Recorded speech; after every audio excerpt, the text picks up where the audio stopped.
Chapter 301. You're done. You dare to hit me? The three-eyed golden lion moved with incredible speed, darting through the crowd. Each swipe of its claws sent people flying or left deep gouges in their bodies. Xiao Wu's spirit power rank was higher than Tang San's, but Tang San's group had the advantage in numbers, and she quickly fell to the disadvantage. After dodging a hidden weapon Tang San threw, a clear sky hammer struck Xiao Wu, sending her tumbling into the life lake with a huge splash.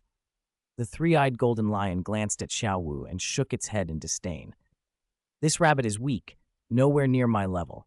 It swung another claw, expecting to strike again, but two figures stepped in and blocked it.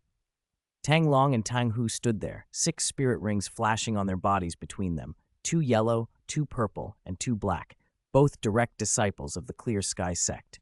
Before the golden lion could increase its force, a whistling gust sliced through the air and a clear sky hammer slammed into the beast, knocking it off balance. Water sprayed everywhere as it fell into the life lake. Xiao Wu, just resurfacing, froze when she saw the golden lion attacked. It was over for the humans. Her gaze swept the battlefield, the Titan giant ape being driven back, the scales of the sky azure bull python flying off as it was smashed, and Tang San, Tang Long, Tang Hu, and the others advancing step by step toward the life lake. The three-eyed golden lion surged from the water, eyes blazing with fury.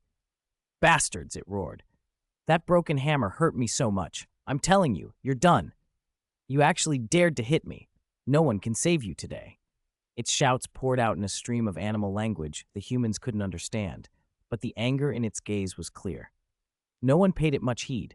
They were focused on the approaching humans. The golden lion reared back and unleashed a loud, piercing beast roar. "Ziji, Qi Wang, Xiangjun, Wan Yao Wang, Biji, Ditian, Nana Jie, hurry up. These humans hit me right at my doorstep." At once, Xiao Wu stepped in front of the three-eyed golden lion, as if shielding it. Before the lion's cries even faded, a high, reverberating dragon roar rang from the deepest part of the life lake and rolled across the Stardow Great Forest. Every spirit beast that heard it prostrated themselves. Even the Titan giant ape and the sky azure bull python bowed their heads. Tang Xiao and several elders felt their souls quake. They hung in midair, rooted in place, unwilling to move. Other disciples felt their knees go weak. Everyone wanted to kneel.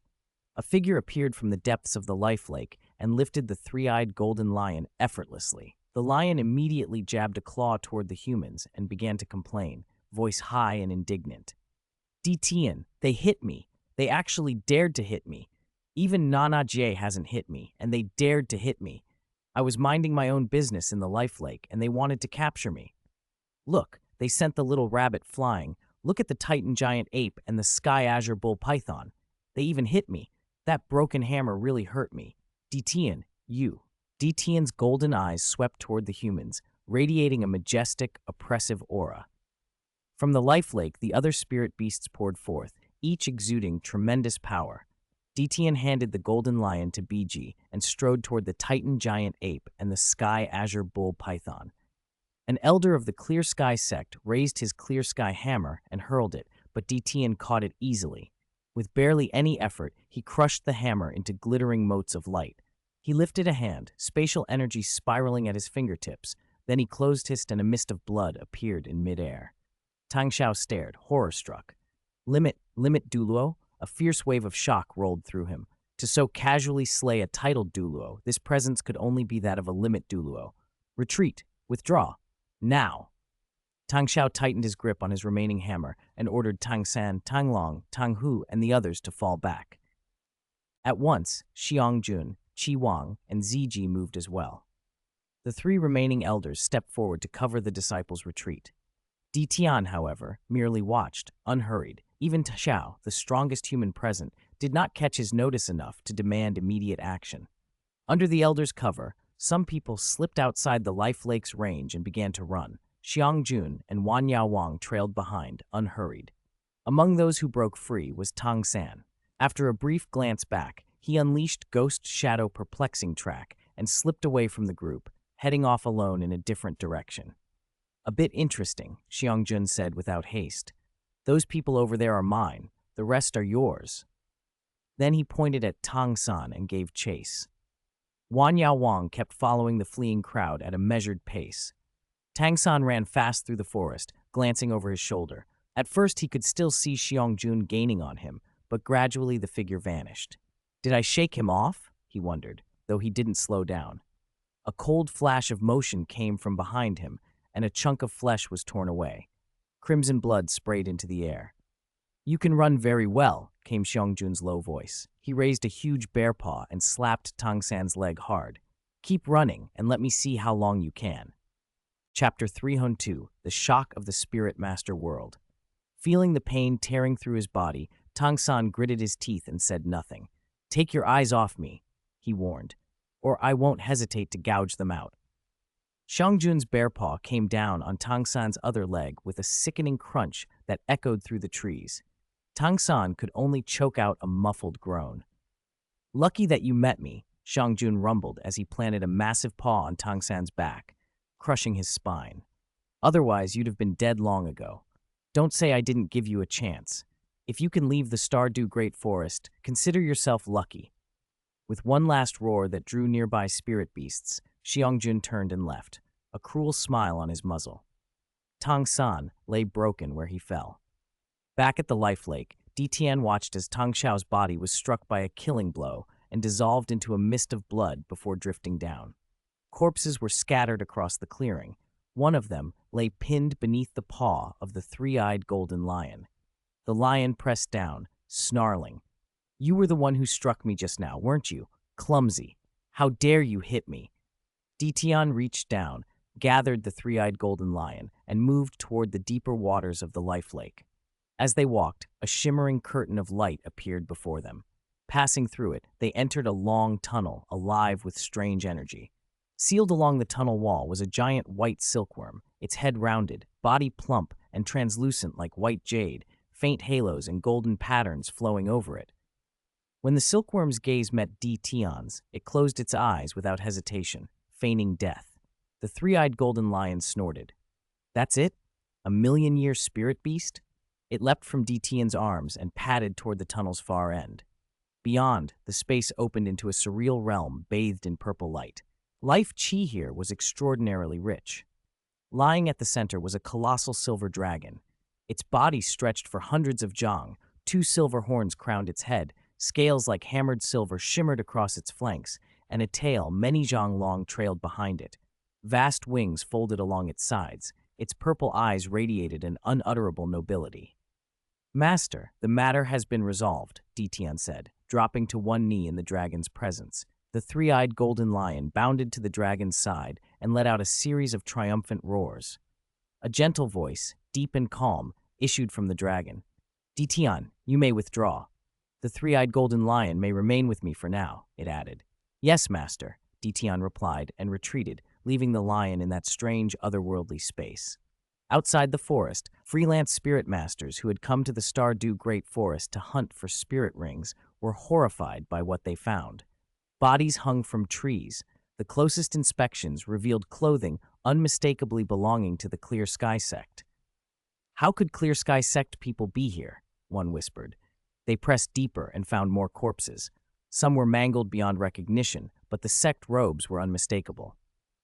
Spooked, the freelance masters withdrew quietly and spread the terrifying news. Within days, the report that Clear Sky sect disciples had been slaughtered in the Stardew Great Forest rippled through the Spirit Master world. Major sects and noble houses received the alarming intelligence and reacted instantly. In Frost Snow Pavilion's deliberation hall, Ye-Shi held a piece of fruit and a frost moon fox perched on her shoulder as she read the dispatch. It seems the entire Clear Sky sect perished in the Stardew Great Forest, she mused aloud, voice flat. Then perhaps we can pop the champagne early, she added, emotionless. She looked down at Yang Wudi. Uncle Yang, apply a little pressure on the Tang sect, see how they react, and tell them I want the crystal blood dragon ginseng. Her azure eyes were calm and distant as she raised the fruit to the fox's mouth. The little creature nibbled, its cheeks bulging comically with pulp. Yes, Pavilion Master, Yang Wudi said, only too eager to please. He welcomed any opportunity to suppress both the Clear Sky sect and the Tang sect. At the 7 Treasure Glazed Tile School, Ning Fengji frowned as he read the same report. Uncle Jian, look at this, he said. What do you make of it? What happened to the Clear Sky sect? Chen Xin skimmed the dispatch and frowned as well. If it were only the Sky Azure Bull Python or the Titan Giant Ape, the Clear Sky sect might suffer losses, but not annihilation. The Stardew Great Forest has always harbored unknown spirit beasts. We should observe for a while. Ning Fengji set the paper down, his gaze fixed toward the Clear Sky sect's direction. A troubled murmur escaped him. I feel like the heavens are about to change, he said under his breath. Back inside the Clear Sky sect, the second elder stood before the remaining disciples with the same dreadful news in his hands. His face was unusually grim. A junior spoke haltingly. Second elder, is this true? The sect master and the other elders haven't reported. Could it be? The second elder set the paper down, scanned the hall, then slammed his palm on the table. Do not panic, he barked. The news has not been confirmed. Do your duties. Even if the sky falls, there will be people tall enough to hold it up. For now, we wait. He waved the disciples away. When the hall emptied, he picked up the dispatch again and examined it with hands that trembled just slightly. I hope it's only a rumor, he said to himself, because if it's true, the blow to the Clear Sky sect will be devastating. Chapter 303, Actions of Various Forces. For several days, there was no word from the Stardew Great Forest about the Clear Sky sect, no news of Sectmaster Tang Hao, the four elders, or the many disciples. It was as if they had truly been wiped out. Meanwhile, other powers shifted their focus to the present situation within the Clear Sky sect and took measures to gauge its response. At Yang Wudi's instigation, the Frost Snow Pavilion began to press down on both the Clear Sky sect and the Tang sect. Ning Fengji of the Seven Treasure Glazed Tile School stayed silent about Ye Shi's pressure on the Clear Sky sect and the Tang sect, but he kept dredging for news from the outside world. The Blue Lightning Tyrant Dragon Clan made no moves at all, behaving as if indifferent. Days slipped by with no sign of Tang Hao or the others. Most of the great powers concluded that Tang Hao and his companions must have perished in the Stardew Great Forest, or at least been grievously wounded. Otherwise, they would have heard something. With that assumption, the four lower sects and a number of small and medium sects began probing the Clear Sky sect to see how it would respond. On the 14th day, under pressure from those forces, Tang Huang, the Clear Sky sect's second elder, temporarily assumed the role of sect master. He revealed the strength of a 94th-ranked titled Douluo and managed to stabilize the situation enough to keep the sect afloat. As interim sect master, he also absorbed the original disciples of the Tang sect into the Clear Sky sect, allowing its overall strength to recover somewhat. With Tang Huang standing guard, most of the sects abandoned their plans to press the advantage. The Frost Snow Pavilion did not relent, however. Its suppression intensified, and the Clear Sky sect found itself under great strain. A few days later, in the main hall of the Frost Snow Pavilion, Ye Shi sat quietly leafing through a book on spirit tools. Her azure eyes were unnervingly calm, like someone watching the weather change. Yang Wudi entered and bowed before her, reporting, Pavilion Master, our operatives sent to the Clear Sky sect have returned with a reply. Ye Shi did not look up as she turned another page. What did they say? In the Tang sect, they did find the crystal blood dragon ginseng, but they refused to hand it over to the Frost Snow Pavilion, Yang Wudi answered. They said that when their sect master returns from the Stardew Great Forest, he will come to demand an explanation. Ye Shi lifted her eyes and gave a small, indifferent laugh. Tell Tang Huang that I'll wait for Tang Hao to come ask me for an explanation. She waved a dismissive hand. Continue to suppress the Clear Sky sect. Keep a close watch on the Seven Treasure Glazed Tile School and the Blue Lightning Tyrant Dragon Clan. For Ye Shi, the crystal blood dragon ginseng was hardly the point. It was just an excuse, a means to probe the attitudes of the Seven Treasure Glazed Tile School and the Blue Lightning Tyrant Dragon Clan. Their responses would determine how and when she could move to eliminate the Clear Sky sect.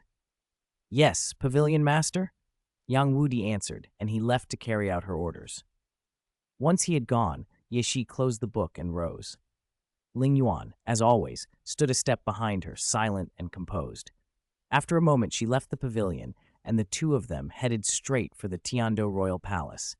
Because Ye Shi and Ling Yuan visited the palace often, the guards made no move to stop them. They walked unimpeded to the crown prince's chambers. Inside, Shui Qinghe, who had been attending to state business, looked up as they entered. Ye Shi took a seat in front of him. "Shier, what brings you here?" Shui Qinghe set down his brush, signaled the attendants to close the palace gates, and a faint golden light shimmered over him. The crown prince's features changed, revealing Qian Renshui's true appearance. "Sister," she said, smiling, "can you arrange for me to take a death row inmate from the prison?" Ye Shi rested her chin on her hand and studied Qian Renshui. "A death row inmate?" Qian Renshui's expression was puzzled. "What would you want one for?" "I'm preparing to eliminate the Clear Sky sect ahead of time," Ye Shi said seriously. "Even after they absorb the Tang sect, they're fundamentally weakened. I've already begun squeezing them. There's an old saying, if you don't kill the snake, it will bite you. If you let the tiger return to the mountain, it will eventually hurt your own family." Qian Renshui nodded. "I understand the principle, but how does a death row inmate help with that?" "Think about it." Ye Shi's voice was calm, but her plan was sharp. "If I move to destroy the Clear Sky sect without provocation, the Seven Treasure Glazed Tile School might jump in and complicate matters. If you provide me with a death row inmate, I'll give him a high position in the Frost Snow Pavilion. If he dies at the Clear Sky sect, it will appear the Clear Sky sect provoked us first, a legitimate reason to act against them. If the Seven Treasure Glazed Tile School interferes, we'll have a pretext to sever ties with them as well. First, remove the Clear Sky sect, then deal with the Seven Treasure Glazed Tile School." Qian Renshui's eyes brightened as the idea took hold.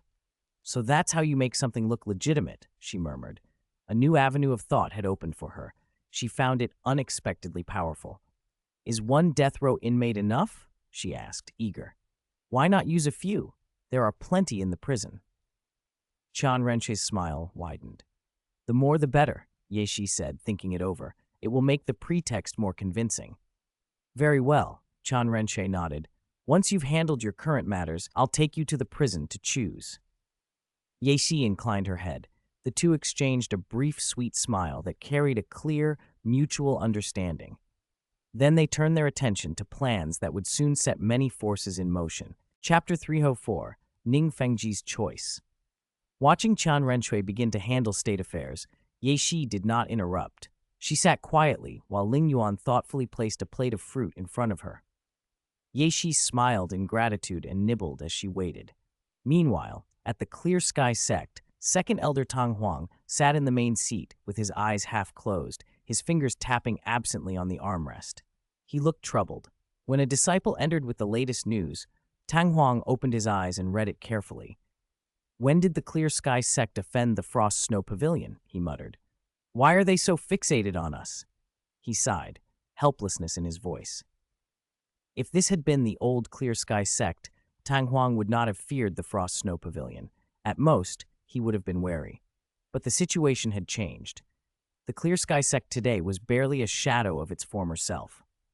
Among the many who once belonged to the sect, only Tang Huang remained as a titled Douluo, holding things together. Several of the spirit Douluo now in the sect were originally from the Tang sect. After Tang sect's master failed to return from the Star Do Great Forest, Tang Huang had absorbed those remnants into the Clear Sky sect. In strength and prestige, they were no match for the Frost Snow Pavilion, especially with the Heaven Do royal family backing the pavilion. Tang Huang had no quick solution to their steady pressure. He rubbed his brow and let his gaze drift toward the Seven Treasure Glazed Tile School. Since his sect lacked the individual strength to push back, they needed allies, and the Seven Treasure Glazed Tile School seemed the most suitable partner, more so than the Blue Lightning Tyrant Dragon Clan. Though the Seven Treasure Glazed Tile School only had two titled Douluo, Chen Xin and Gu Rong, with Schoolmaster Ning's support, their combined force could be comparable to four titled Douluo. Seeing no better option, Tang Huang rose and set off for the Seven Treasure Glazed Tile School. As a level 94 titled Douluo, his speed was remarkable. Before long, he stood at the school's mountain gate. After identifying himself, he was admitted. In the main hall, He sat in a nearby seat and faced Ning Fengji, who occupied the main position. Schoolmaster Ning, Tang Huang began earnestly. I won't waste words about the Clear Sky Sect's situation. You know it as well as I do. We belong to one sect in name and should stand together. Right now, the Clear Sky Sect is under clear pressure from the Frost Snow Pavilion. I hope your school can lend us a hand. Once we get past this, we will repay you handsomely. Ning Fengji said nothing for a long moment, turning his teacup in his hands. Then he asked quietly, Second Elder, are Tang Hao, the elders, and the many disciples truly still in the Stardew Great Forest? I'm aware you sent members of the Speed Clan to search for them not long ago. Tell me the truth. Tang Huang's expression shifted, but he refused to answer. After a beat, Ning set his cup down. He had read enough from Tang Huang's reaction. Regarding the dispute with the Frost Snow Pavilion, Ning said at last, the 7 Treasure Glazed Tile School can act as a mediator. If mediation fails, we will consider other measures. Tang Huang breathed out, relief flooding his features. Thank you, Schoolmaster Ning. When will you begin the mediation? A few days, Ning replied. Don't worry, I'll send someone to inform the Clear Sky Sect when it's time. That will do, Tang Huang said, standing. He let out a long sigh as if a weight had been lifted and left. Watching the second elder go, Ning's face remained calm, but his eyes darkened. This won't be easy, he murmured to himself. The Frost Snow Pavilion is suppressing the Clear Sky Sect but not acting further. That means they have a backup plan. Their pressure is as much to test our stance as it is to weaken the Clear Sky Sect. He frowned. With the Clear Sky Sect's current state, Ning felt inclined to protect it if possible, but openly opposing the Frost Snow Pavilion over the sect might be unwise. The other upper 3 sects shared his caution. Only the Blue Lightning Tyrant Dragon Clan, with Yu Yuanzhen who dared confront the Supreme Pontiff, seemed less wary. I'll find an opportunity to observe the Frost Snow Pavilion's attitude and to see what Ye Shi intends, Ning decided, rising and leaving the hall. At the Heaven Dew royal family's prison, Shui Qinghe walked the rows with a roster in hand, selecting from among the condemned cells. Xier, she said softly, this roster lists crimes and punishments. See if any of these are suitable. Ye Shi flipped through the pages as they moved along. After about half an hour, they settled on 3 death row prisoners, truly vicious cases. They did not execute them immediately. Instead, they arranged for those prisoners to be sent later to the Frost Snow Pavilion. Outside the prison, walking down the busy street, both women wore thoughtful expressions. Shui Qinghe asked in a low voice, Xier, when will you make your move? No rush, Ye Shi answered. We need to wait a little longer.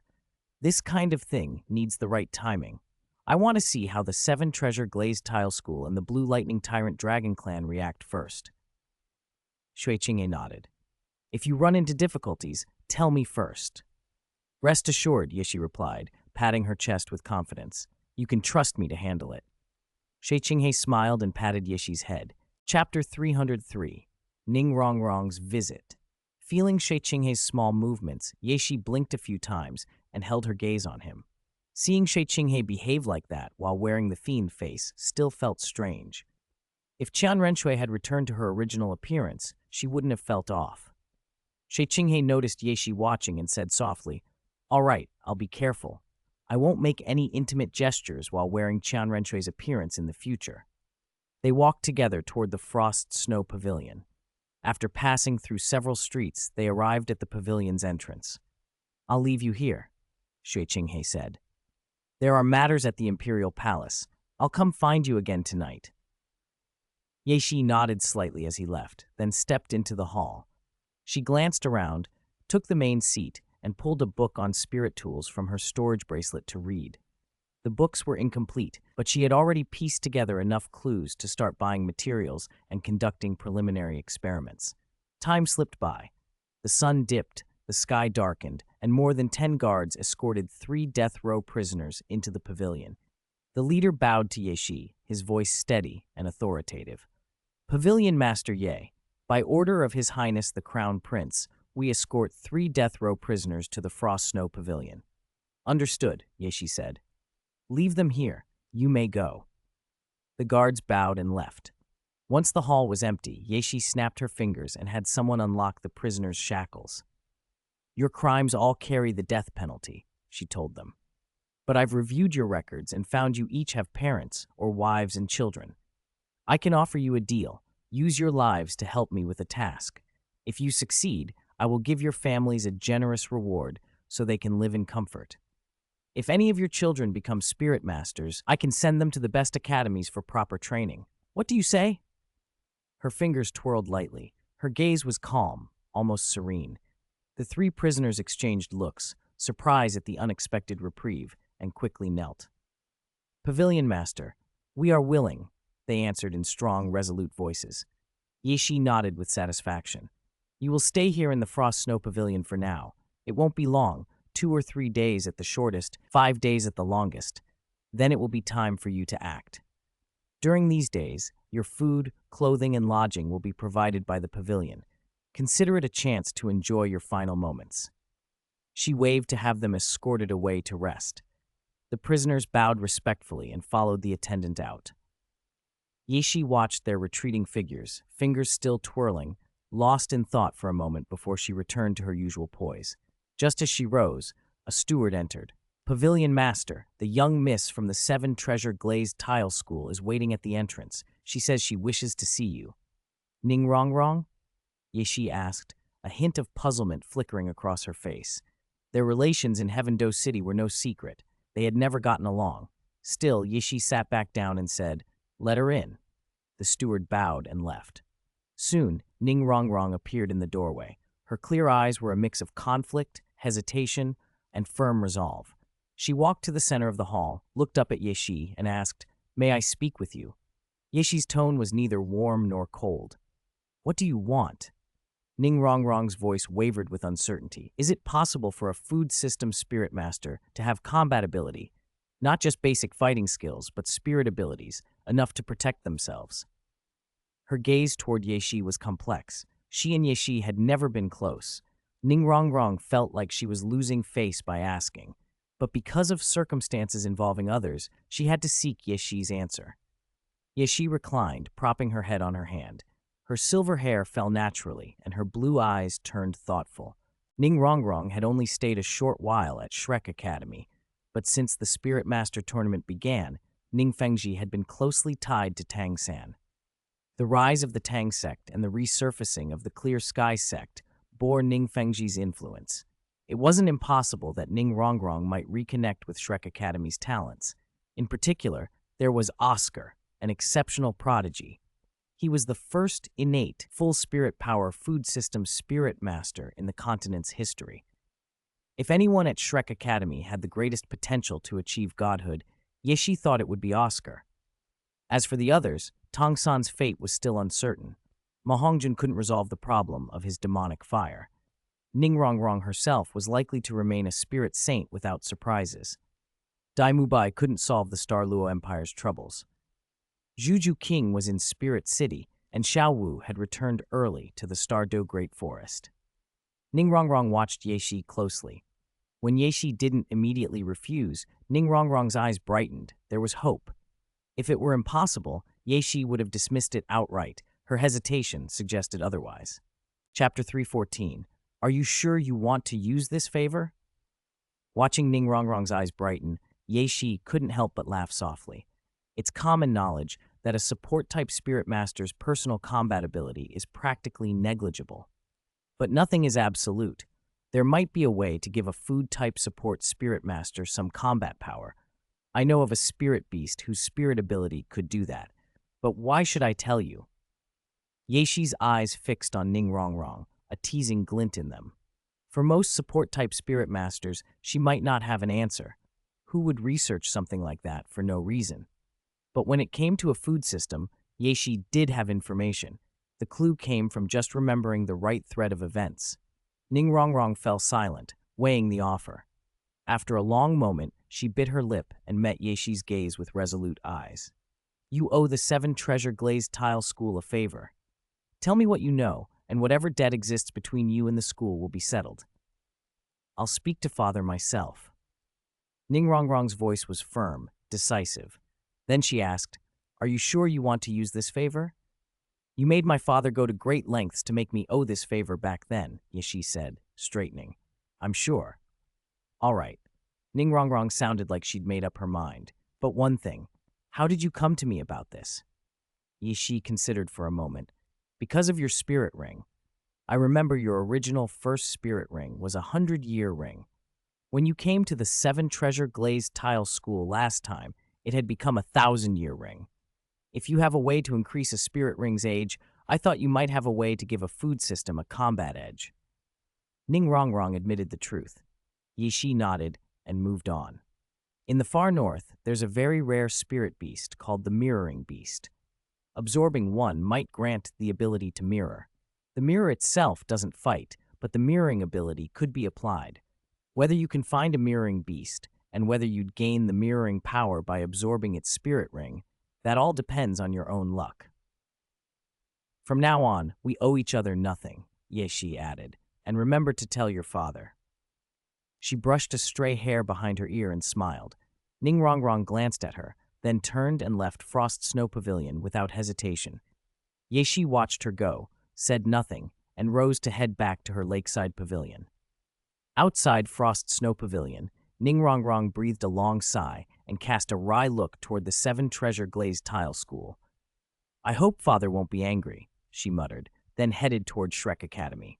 She found a familiar ancient tree and waited. After about half an hour, Oscar appeared. Rongrong, you're here again, he called. Do you like the scenery? It's all right, he added, scratching his head sheepishly. Ning Rongrong wasted no time. I have news that might help you. In the far north, there's a rare spirit beast, the Mirroring Beast. It might let you gain some combat ability. I remember father mentioning the school's rules. I won't say more. I'm going back now. She turned and left, and Oscar watched her go thoughtfully. After a while, he looked toward the north, resolve hardening his expression. A mirroring beast, huh? I should go to the far north and look for one, but I don't want to go alone. Fatty, show your loyalty, he muttered to himself, and headed straight to Ma Hongjun's place. Among the original Shrek 7 devils at the academy, only Dai Mubai, Oscar, and Ma Hongjun were still around regularly, and Dai Mubai was rarely at the academy. Oscar thought of Ma Hongjun, the friend he was closest to. He kicked open the door loudly, waking Ma Hongjun from a deep sleep. What the hell? Why are you barging in at this hour? Ma Hongjun sat up, irritated. Ours is a brotherhood, right? Oscar plopped down and threw an arm over Ma Hongjun's shoulder. Of course we're brothers, Ma Hongjun replied without thinking. So if one brother needs help, the other will come through. As long as I can, I'll help, Oscar said, slapping Ma Hongjun's shoulder. Ma Hongjun puffed out his chest. Good. Pack your things and come with me to the far north. We'll train and search for a mirroring beast. Ma Hongjun stared. Where? The far north. Why the far north? Ma Hongjun asked, bewildered. As brothers, if you come, I'll help you with anything. Even if we must pass through mountains of daggers and seas of fire, I won't hesitate. Oscar's expression was solemn. Are you sure? Of course, Ma Hongjun said. He then launched into a sudden, earnest confession. When I was little, I saw a little girl, silver hair, blue eyes, and I fell in love at once. Oscar interrupted, hands thrown up. That's impossible. Even if I wanted to help you, I'd be powerless. Ma Hongjun blinked. What are you talking about? Oscar spread his hands helplessly. I know exactly who you mean, but there's no way. Even if you're willing to walk through daggers and fire, your chances of making that work are lower than surviving those trials. You said you'd given up on that idea. Why bring it up now? Can't I think about it? Ma Hongjun protested. All right, let's go tell the dean first, then plan our trip to the far north. Ma Hongjun climbed out of bed and headed for the door. Chapter 3-7. Is there such a thing? Late at night, Frost Snow Pavilion, Lakeside Pavilion. In the quiet room, Ye Shi lay asleep on the bed. A faint knock on the door and the lightest of footsteps made her ears twitch. Her eyes opened. Though the room was dark, she recognized the visitor as her elder sister, Qian Renshui. Ye Shi closed her eyes again. Qian Renshui smiled at the sight, reached out to pinch Ye Shi's cheek, then climbed onto the bed and curled up beside her, one arm looping around Ye Shi's soft waist. Feeling the embrace, Ye Shi relaxed and drifted back into a deep sleep. Morning came in the blink of an eye. Still half in a dream, Ye Shi suddenly heard Ling Yuan's voice outside the door. Young miss. Ning Fengji and Elder Tang Huang have come to visit. They're waiting in the main hall of the front palace. Ling Yuan's tone was steady. Ye opened her eyes, glanced at the nearby Qian Renshui, and checked the time. Find some excuse to make them wait in the hall, she said. No matter what they want, it can wait until I wake. She closed her eyes and snuggled closer into Qian Renshui's arms. Qian Renshui said nothing, only patted her back gently. Outside, having received the reply, Ling Yuan went straight to the hall. In the front hall, Ling Yuan bowed slightly to the two guests seated in the guest seats. My apologies. Our young miss entered secluded cultivation a few days ago and has been focusing on it. We don't know when she will emerge. If you don't mind, please wait for a while. Tang Huang's displeasure showed immediately on his face. He opened his mouth as if to slam the table, but the looks he received from Ning Fengji and Ling Yuan stopped him. Ning Fengji's expression asked him to stay calm. Ling Yuan's gaze carried a clear warning. One word would be action. Tang Huang forced himself still. His expression remained sour. No rush. We have no urgent matters, Ning Fengji said gently, casually turning the teacup in his hand. Ling Yuan nodded and sat nearby with her eyes closed. Tang Huang sat brooding, visibly suppressing his temper. Time passed. By noon, Ning Fengji had unhurriedly finished the pastries from Frost Snow Pavilion. Tang Huang kept waiting, silent. Elsewhere, Ye Shi sat in front of her dressing mirror, calmly combing her hair as if in no hurry. Qian Renshui, seated on the edge of the bed and finishing dressing, teased her. Shier, you've kept them waiting all morning. Ready to see them now? No rush. Let's eat first, Ye Shi replied. We'll speak after we've eaten. In matters like these, whoever loses patience first is at a disadvantage. After smoothing down her hair, Ye Shi and Qian Renshui left the room and took their time having a meal at the lakeside pavilion. Only after lunch did Ye Shi make her way to the front hall alone. She gave the hall a quick look and then sat in the main seat. Schoolmaster Ning, Elder Tang Huang, why didn't you let me know you were coming? I would have prepared a banquet and welcomed you properly, she said, head propped on her hand, her silver hair falling loose. Ning Fengji smiled, then shot a meaningful look at Tang Huang. Tang Huang, clearly not pleased, set down his teacup and leveled his gaze at Ye Shi. Pavilion Master Ye, has the Clear Sky sect offended Frost Snow Pavilion? Why take advantage of the situation to suppress us? Do you think the Clear Sky sect is an easy target? Suppress the Clear Sky sect? Ye Shi echoed, feigning ignorance. Is there such a thing? Ling Yuan, do you know? Ling Yuan answered promptly. This subordinate does not know, young miss, but I can ask the people below. Though earnest, her feet did not move. Ning Fengji remained silent. The tension in the hall shifted. Ye Shi's nonchalance felt deliberate. From the way she sat, Tang Huang read a provocation, as if she was daring him. Yes, I ordered it. What can you do? Tang Huang inhaled sharply and stood, prepared to act. Then figures emerged from the back hall. Ghost Leopard and Demonic Bear took their places quietly behind Ye Shi, and their auras spread into the room like cold ripples. Through the spirit power fluctuations, it was obvious that Ling Yuan, Ghost Leopard, and Demonic Bear were each stronger than Tang Huang. Even Tang Huang felt that in a one-on-one, he stood little chance against any of them. Anger flickered across his face, then died down. He sat back down, frustration simmering, and kept sending urging looks to Ning Fengji. Ning Fengji watched, weighing the situation. Ye Shi's stance was firmer than he'd expected. Her casual tone belied a clear position. She would not easily abandon whatever plan had angered the Clear Sky sect. And a direct clash with Frost Snow Pavilion was risky. None of the upper three sects could claim a sure victory. The Blue Lightning Tyrant Dragon Clan, the Clear Sky sect, and the others would all be suppressed if a full fight broke out. Frost Snow Pavilion had the backing of the Heaven Do Empire. After considering the options carefully, Ning Fengji finally spoke.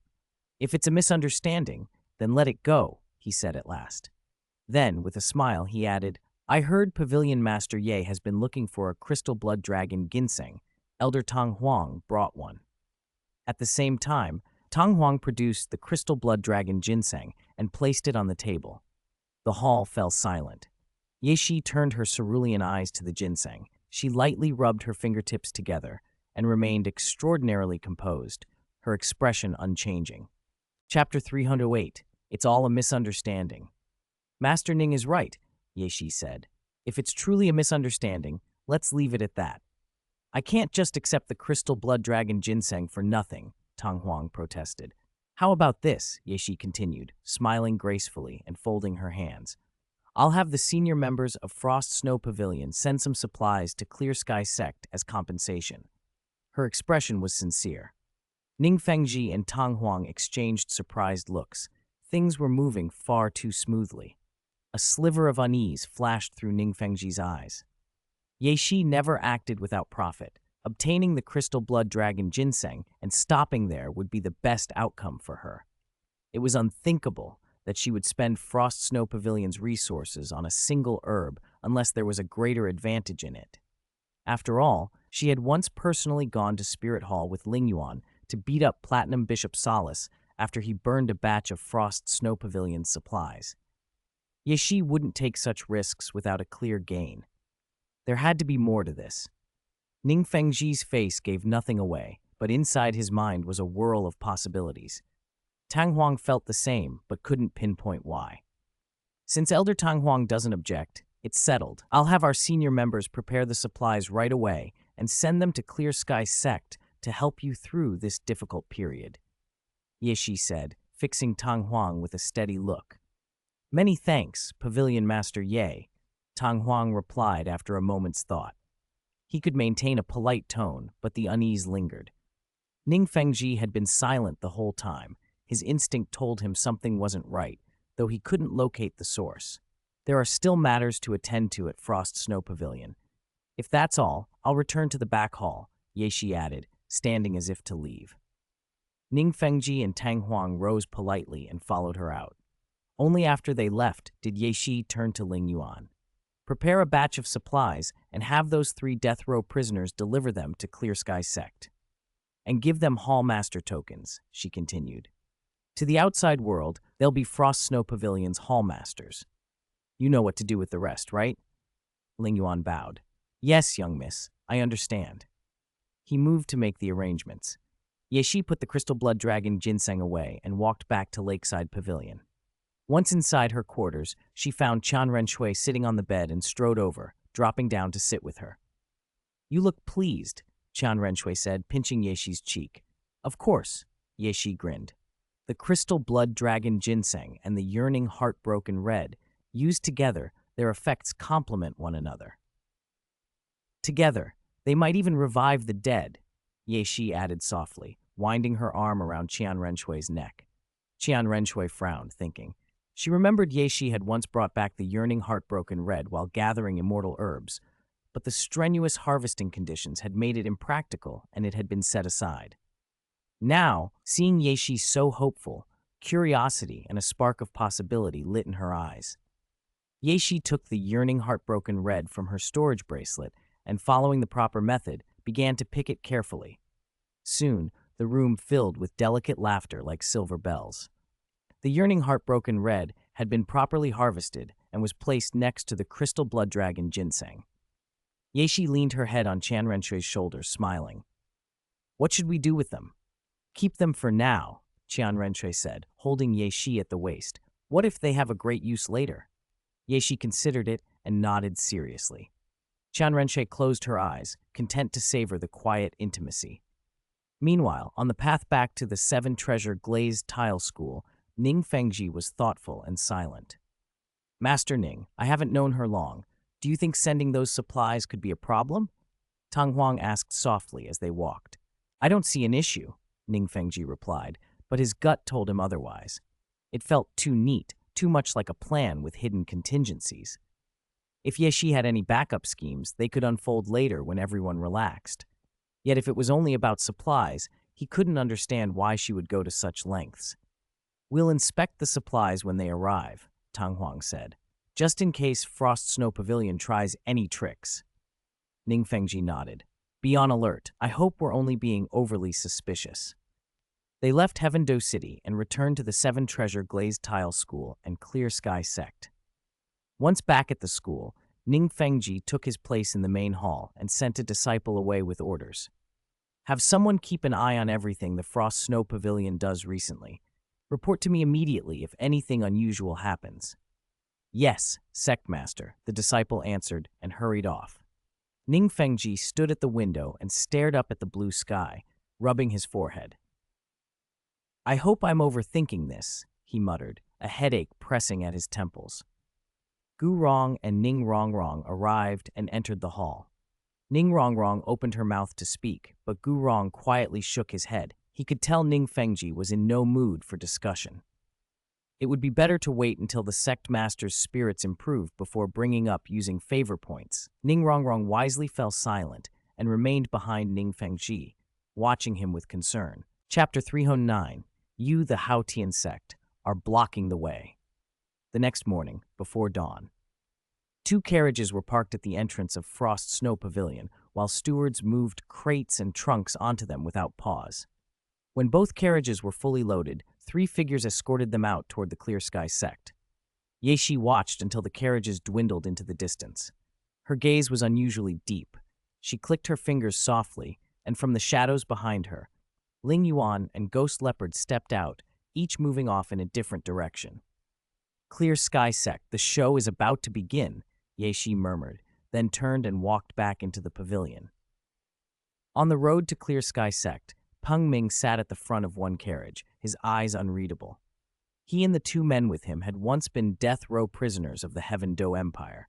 Now, for reasons known only to Frost Snow Pavilion, they had been given the status of senior members and tasked with a simple grim mission: deliver the supplies to the Clear Sky Sect, then die there. Once that happened, their orders would be complete. The carriage left Heaven Do City and picked up speed. After 2 or 3 hours, it reached the gates of the Clear Sky Sect. Tang Huang stood at the entrance with attendants and personally inspected the goods. Once he was satisfied everything was in order, a faint smile creased his older face. Thank you for your trouble, he said to the 3. When you return, please convey my regards to your Xuanju. His voice was gentle. After all, it's hard to scold someone who bows with a smile. And the 3 before him were delivering supplies to his sect. What intrigued Tang Huang was their lack of spirit power. Their auras were unusually weak, and one of them showed almost no fluctuation at all. For such weak cultivators to be labeled senior members of Frost Snow Pavilion was puzzling, but it was their sect's business, not his. Second Elder, Peng Ming said politely, this is our first time in the Clear Sky Sect. Might we take a brief tour? Of course, Tang Huang replied, waving to summon a disciple. I'll have someone guide you. A young disciple led them through the halls and gardens. Peng Ming and the others wandered the sect until evening and then, claiming fatigue, arranged to stay the night. In a private room, they were served a lavish dinner. After eating, Peng Ming summoned a messenger eagle, used his fingernail to draw blood from his fingertip, and inked a brief letter with it. He released the eagle with the message bound to its leg. From his sleeve, he took a tiny vial and added a few drops to the dishes in front of them. Peng Ming and his companions exchanged a look, then resumed eating as if nothing had happened. Deep into the night, the messenger eagle flew back across the darkened sky toward Frost Snow Pavilion. On the pavilion's roof, Ghost Leopard extended a hand and let the bird land. He read the letter in a single glance, folded it away, and silently summoned several figures from the shadows. They dispersed, fanning out across Heaven Do City, while Ghost Leopard vanished like smoke. A window of the lakeside pavilion opened. Inside, Yeshi and Chan Renchui stood, watching the distant lights. The moon was swallowed by clouds, and the city below was unnaturally quiet. By dawn the next morning, the news had already spread through Heaven Do City. A senior member of Frost Snow Pavilion had died in the Clear Sky Sect the previous night. Within hours, the rumor had reached every corner. In Moon Pavilion, Tang Youhua was roused from sleep by frantic knocking. She opened the door to find a disciple out of breath. Xuanzhu, something serious has happened, the disciple said. Word says the Frost Snow Pavilion senior who delivered supplies to Clear Sky Sect last night perished there. Tang Yuehua's pupils narrowed. You two keep gathering information. I have to go out, she ordered, then hurried to dress. Just as she reached the Moon Pavilion entrance, she found a figure standing quietly in the courtyard. Xuanzhu, our young miss requests your presence, said Ghost Leopard in a measured, emotionless voice. The people of Moon Pavilion stepped forward to block her way, but Ghost Leopard only gave a faint chuckle. A palpable pressure, the aura of a tidal Douluo, washed over the courtyard, forcing them back to the ground. "Xuanzu, our young miss, requests your presence," he repeated, the invitation unmistakable. Tang Youhua's mouth opened. This matter doesn't. Ghost Leopard had already turned and begun toward Frost Snow Pavilion. Tang Yuehua glanced at her people, swallowed, and followed without hesitation. At Frost Snow Pavilion, the crowd had already gathered. Most of the senior members were assembled in the main hall. A few were away in the far north. Notably, Ye Shi's place at the head of the hall was empty. Tang Yuehua followed Ghost Leopard to the lakeside pavilion, where Ye Shi sat composed in the pavilion's center, Ling Yuan and Ghost Leopard standing behind her like silent sentinels. Tang Yuehua dropped into the seat opposite Ye Shi and drew in a steadying breath. Her voice, when she spoke, was rough with restrained anger. "Why? The Clear Sky sect hasn't had any trouble with Frost Snow Pavilion. Why would you do this?" Ye Shi folded her hands calmly. "They're blocking the way." Tang Yuehua blinked. "Who?" "You, the Clear Sky sect, are blocking the way," Ye Shi said evenly. "That's one of the reasons." Tang Yuehua's fingers tightened. In a low voice, she demanded, "What are the other reasons?" Chapter 308. It was all my doing. Ye Shi reached for a teacup, poured some clear tea, and set it in front of Tang Yuehua. "An hour is enough for you to hear everything, and enough for you to know the full truth," Tang Yuehua replied, studying the cup. She understood Ye Shi's meaning and was not surprised. From the moment she had entered Frost Snow Pavilion, she had never expected to leave alive. She lifted the cup and drained it in one gulp. "Although my surname is Ye, I'm an adopted daughter of the Qian family," Ye Shi said calmly. "The Qian family?" Tang Yuehua repeated. "Spirit Hall's Qian family." "Is this all because of what happened back then?" Ye Shi asked quietly. "If Spirit Hall hadn't struck first, how would my second brother have let things get this far?" Tang Yuehua snapped. She flung the teacup to the ground. Porcelain shattered and the sound echoed through the room. Right and wrong mean nothing anymore. Tang Hao's death was made to look like a fall in Stardew Great Forest, but I was the mastermind behind it, Ye Shi continued without raising her voice. Tang Xiao's trip to the Great Forest, to some extent that was tied to me too. They'll never be able to leave Stardew Great Forest again, and Clear Sky Sect will be annihilated soon. Ye Shi's voice remained calm despite Tang Yuehua's outburst. Tang Yuehua let out a bitter laugh. "You've overlooked one thing. The current location of Clear Sky Sect is the very place where my grandfather Tang Chen once competed with your High Priest of Spirit Hall. Qian Daoliu lost and swore that, so long as he hadn't surpassed my grandfather, Spirit Hall, down from him, could not enter that place. With that promise, you cannot annihilate Clear Sky Sect." Their eyes met. Tang Yuehua's gaze was steady. "Tang Chen fell not long ago," Ye Shi said. "And what does Frost Snow Pavilion's action have to do with Spirit Hall?" Tang Yuehua's question was rhetorical. Ye Shi rose and patted Tang Yuehua's shoulder with an indifferent hand. "You don't have much time left. Use your last moments to look at the world as it is now. I've already chosen the burial place. The view there is beautiful." With that, she stepped toward the lakeside pavilion, Ling Yuan following silently at her side. "Ye Shi!" a voice cried from behind, but Ye Shi did not hesitate. She walked straight out through the pavilion and across the front hall, leaving Frost Snow Pavilion. She took Ling Yuan and headed to Prince Xuexing's manor. When Ye Shi arrived at the prince's residence, she walked straight in. Prince Xuexing was having breakfast and scanning the morning dispatches. He rose as soon as he saw Ye Shi and Ling Yuan. "Xiaoxi, you're here. Please sit. I just received word. What exactly has happened between your Frost Snow Pavilion and Clear Sky Sect?" he asked, motioning for her to sit. "It's as the reports say," Ye Shi replied evenly. "A high-ranking member of Frost Snow Pavilion fell within Clear Sky Sect. I've decided to strike Clear Sky Sect. I need your help, Prince." Prince Xuexing frowned. "Xiaoxi, it's not that I don't want to help, but to mobilize the army to attack Clear Sky Sect requires the Emperor's decree. I can't risk drawing that charge on myself."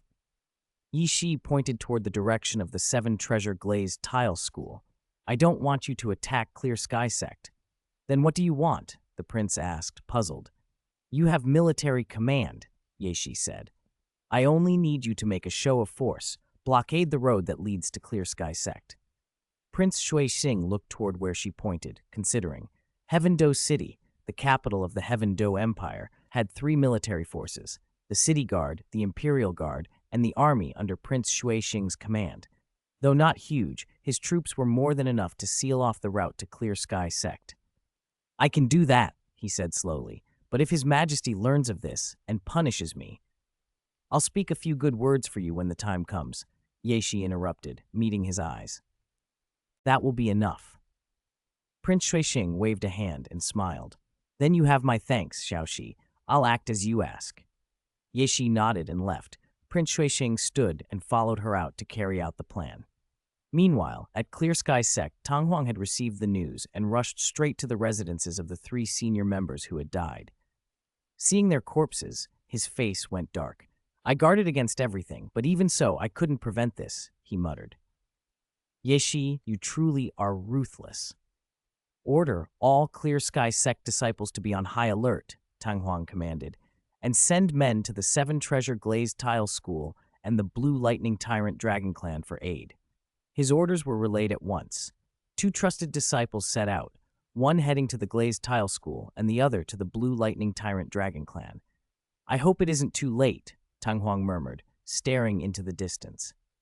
The disciples sent to the 7 Treasure Glazed Tile School reached the road that led there and found an army drawn up across it. As he stepped forward, he was stopped by the commander.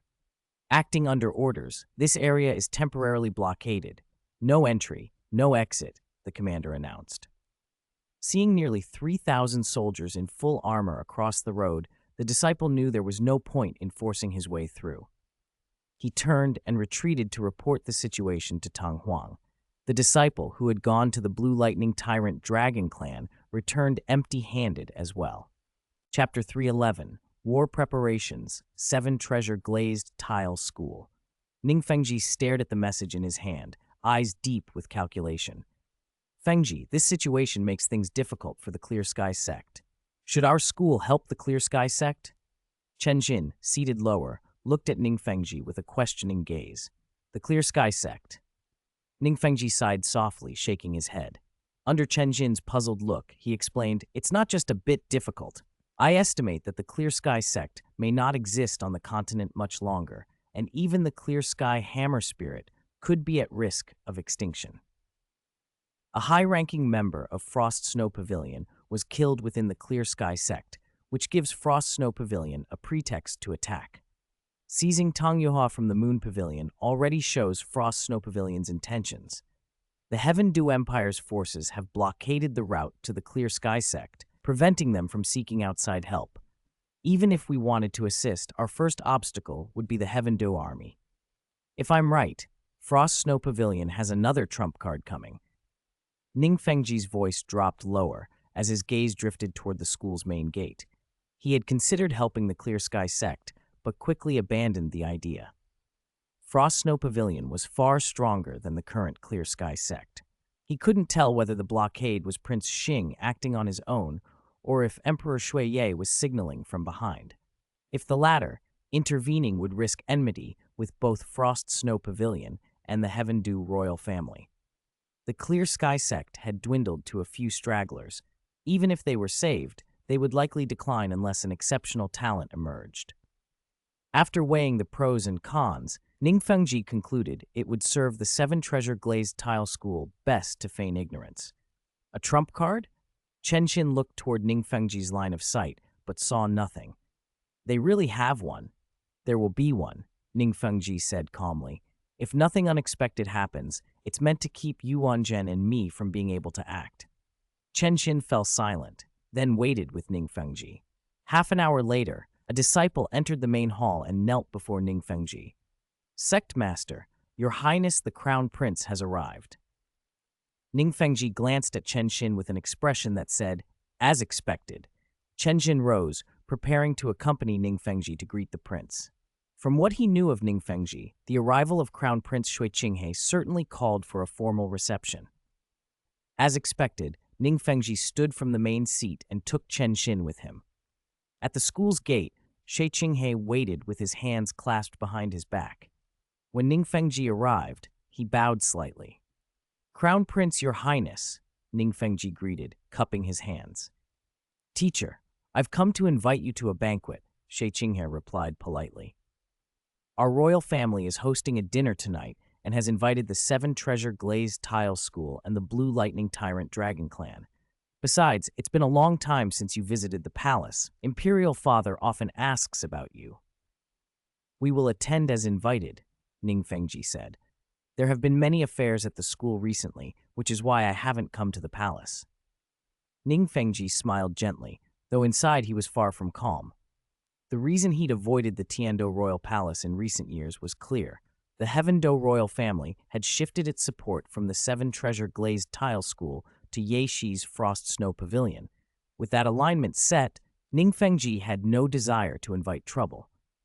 He had once considered countering the situation, perhaps by offering his daughter in marriage to Shi Qinghe, but abandoned the idea halfway through. The animosity between Ye Shi and Ning Rongrong was no secret. Ye Shi was outwardly humble, but inwardly arrogant. Ning Rongrong was spoiled. Proposing such a match would likely have brought a drawn sword to his door by midday. "Teacher, I won't stay long at the school," Shui Qinghe said. "I need to deliver a message to the Blue Lightning Tyrant Dragon Clan." He bowed once more and turned toward the clan's direction. Ning Fengji watched Shui Qinghe walk away and offered only a faint smile. Once the prince had departed, Chen Xin spoke with feeling. "Fengji, you were right. Frost Snow Pavilion really does have a trump card." Ning Fengji's reply was cool and matter-of-fact as he walked back inside. "I expected it. If they didn't, that would be the strange thing." Chen Xin fell silent for a moment, then followed him into the hall. Frost Snow Pavilion, Council Hall. Ye Shi sat in the main seat and addressed the senior members gathered below. "Tonight we attack the Clear Sky Sect. Ling Yuan, Ghost Leopard, each of you take 1,000 Spirit Masters and attack the flanks. Dubo, Yang Wudi, and I will lead 1,000 to assault the front gate. Magic Bear, you take the last 1,000 and hold the rear mountain to block their escape. Basically, surround 3 sides and leave one open," Ye Shi explained in a low voice, snapping her fingers lightly. The strategy's purpose was simple. If the Clear Sky Sect felt completely trapped, they might fight to the death in a desperate frenzy, greatly increasing casualties. Leaving one avenue of escape would discourage suicidal resistance. Most people won't fight to the death if they see a way out. After Ye Shi finished, the others dispersed to prepare. Yang Wudi lingered, hesitation on his face. Though he despised the Clear Sky Sect, he bore no personal ill will toward Taitan and Bai He. He had only been annoyed when he learned Taitan had pledged allegiance to Tang San again. Once everyone else had left, Yang Wudi approached Ye Shi in the main seat, gathering his words, but unsure how to begin. Ye Shi watched him, her eyes lowered slightly, and waited silently for him to speak. Chapter 3:12, Attack the Clear Sky Sect. A moment later, Yang Wudi gathered himself and dropped to one knee. "Pavilion Master, I have an impertinent request. Taitan of the Strength Clan saved Nu Gao of the Defense Clan. They're as close as brothers who would die for one another. And Bai He of the Speed Clan has always been on good terms with me. When the Frost Snow Pavilion attacks the Clear Sky Sect, let our Breaking Clan take the lead. Afterwards, could we let the Strength Clan and the Speed Clan keep a sliver of their lineage? Give them a way out." He lowered his head, waiting for Ye Shi's reply. "Uncle Yang, put yourself in their place," Ye Shi said. "If the situation were reversed, do you think the Clear Sky Sect would be merciful?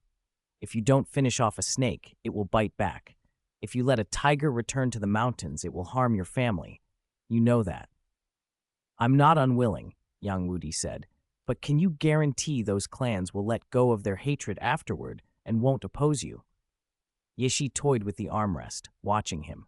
Yang Wudi fell silent, his expression complicated. After a long moment, he lifted his head and met her gaze.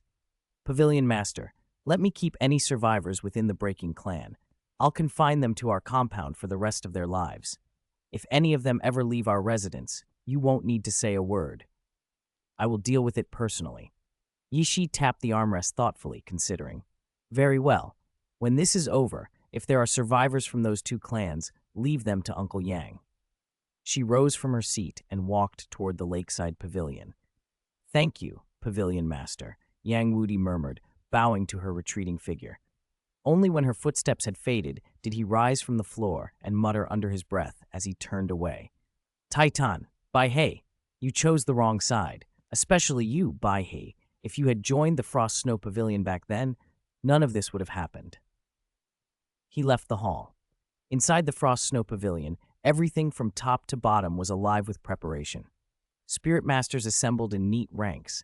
Senior officers like Ling Yuan, Ghost Leopard, and Demon Bear reviewed lists and checked numbers. At the same time, the Heaven Do royal family ready to banquet, while the Clear Sky sect braced for the coming trouble. In truth, the Clear Sky sect had only a handful of people left.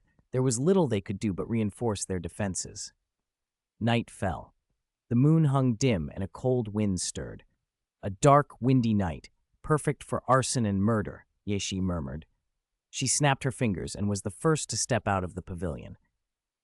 At the entrance, high-ranking members stood, each with their squads in formation. At her command, the Spirit Masters moved with deadly efficiency. In a few heartbeats, they melted into the night. The Clear Sky sect was on high alert. Disciple patrols circled the outer perimeter. Sentries watched openly and covertly. Any disturbance might be noticed. Tonight, the watch fell to Taitan and Bai He. Bai He leaned against an old tree and sighed. The Clear Sky sect has only just been founded, and already it's come to this. There was helplessness in his voice and a weary resignation. The Speed Clan had shown signs of revival only to tumble back into chaos. Whether they could rise again was uncertain. Taitan offered a bitter smile. The two old brothers exchanged a long look and then split up to continue their patrols. In the main hall, Tang Huang stared into the distance, face grave. With all routes blocked by the royal family's forces, the Clear Sky sect had nowhere to turn. Although he could leave to seek aid, he was the sect's backbone. His absence would plunge everyone into despair. All he could do was hope for help from the Seven Treasure Glazed Tile School or the Blue Lightning Tyrant Dragon Clan. But his wait had been fruitless. A whole day had passed with no word, no sign. He rose and began his own patrol, every step heavy with worry. Outside the Clear Sky sect, Yeshi perched on a branch of an ancient tree, perfectly still. Below, her people were hidden, waiting. Douluo came to her side and whispered, "Pavilion Master, when do we strike?" "We're not rushing," she replied softly. "Wait a little longer." Douluo nodded and fell silent. Yeshi's azure eyes did not leave the sect, not once blinking. Time passed. The moonlight thinned and the hours sank into the world's darkest hour. The perimeter patrols, on the other hand, felt their tension ease slightly as the night wore on. "Stay alert," their leader reminded them. "It'll be dawn soon, and then you can go rest." "That's a bit much, isn't it?" one of the younger disciples muttered. "At this hour, the Frost Snow Pavilion shouldn't be out and about." A sharp hand landed on his head. "Better safe than sorry," the leader snapped. "If they really are here and were complacent, what then?" His tone was stern. He pressed on with the patrol, his eyes sweeping the shadows, unusually serious and cautious as they moved through the trees. Chapter 313, Catch the Leader First. As a disciple patrolled the mountain gate, a spear suddenly slid in from behind and pierced the patrol leader. When the spear was withdrawn, bright red blood sprayed into the air. The fallen man barely managed before Yang Wudi's soul-breaking spear swept in a horizontal arc, its keen tip rending through the bodies of the others. Blood spattered and the disciples were hurled aside. Before any of them could rise, more attacks finished them. After dispatching the guards at the gate, Yang Wudi spun the soul-breaking spear once in his hand and pointed it at the Clear Sky sect. With a command, he charged into the compound. The commotion at the gate alarmed the rest of the sect. Taitan was the first to rush out. He cast out his spirit, Mighty Ape, and 2 yellow, 2 purple, and 4 black spirit rings flared on his body, 8 in all, while his 5th ring pulsed wildly. His arm muscles bulged as he drove a fist toward Yang Wudi's spear. There was a sharp impact, and Yang Wudi skidded along the ground for more than 10 meters before barely regaining his balance. "Old orangutan, face reality," Yang Wudi said, catching his breath.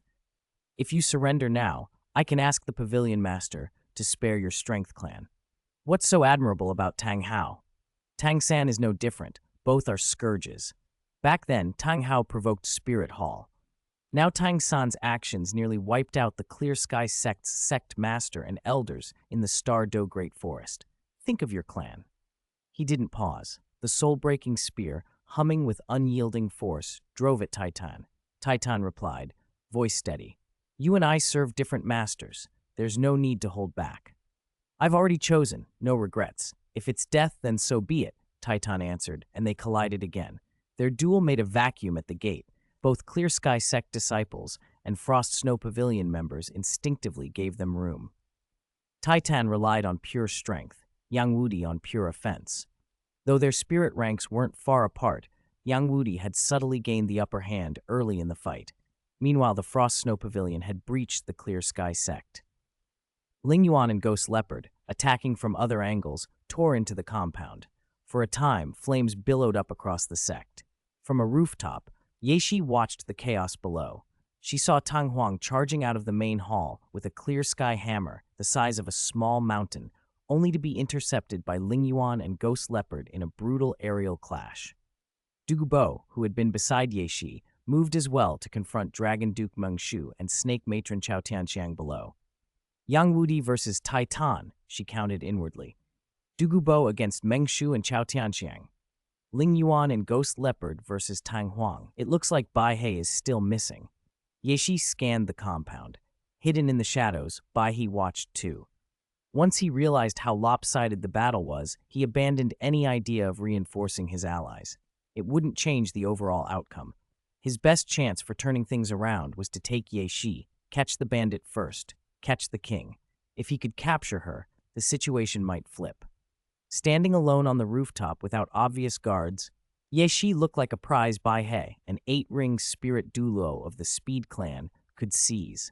Yeshi swept her gaze again. She didn't see him, and a flicker of unease passed through her, but she didn't call for protection. If it had been Titan, she might have taken some precautions. Bai He, however, posed no real threat.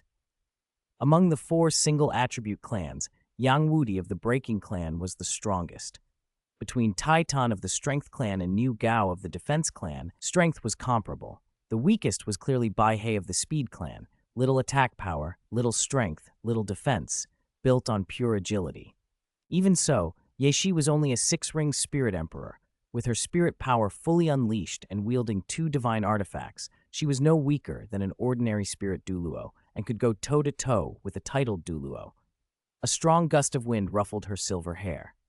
Yeshi slid sideways instinctively as Bai He's attack came at her, his form leaving streaks of after-images in the air. Her 10-winged slaughter angel spirit manifested behind her, 3 purple, 2 black, and 1 red spirit rings flashing across her back. The wings beat and her body floated. Bai He and Yeshi faced one another in midair.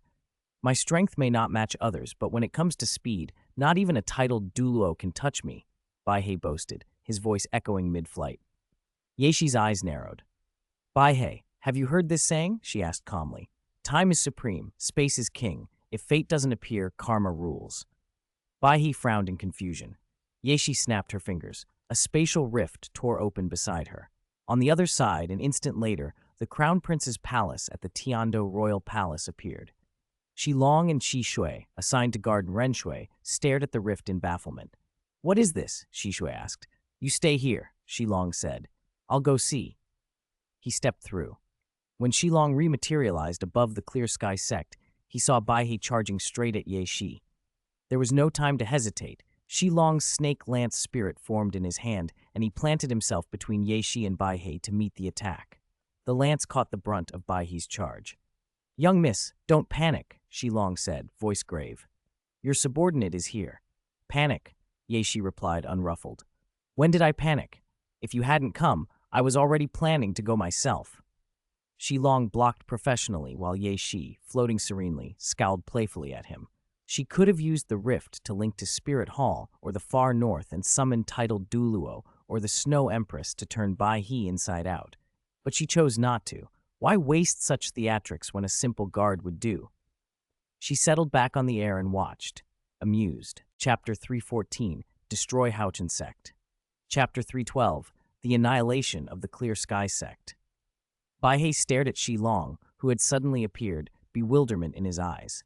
He couldn't comprehend the rift Yishi had opened. How could it summon a titled Douluo? Yishi hovered in the air, one leg folded over the other, regarding Baihei as if he were a provincial bumpkin before turning her gaze elsewhere. Shilong wasted no words. He swung his snake lance in a brutal, unrelenting arc at Baihei.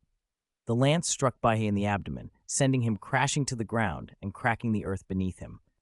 Elsewhere, Tang Huang slammed into the Clear Sky sect's main hall, collapsing it with a thunderous roar. Ling Yuan and the ghost leopard pursued without mercy. Tang Huang struggled to fend off their attacks with the Clear Sky hammer. Tang sect disciples, cover our retreat. Clear Sky sect disciples, withdraw through the back mountain. Now! Tang Huang shouted. For a moment, the Clear Sky sect fell silent.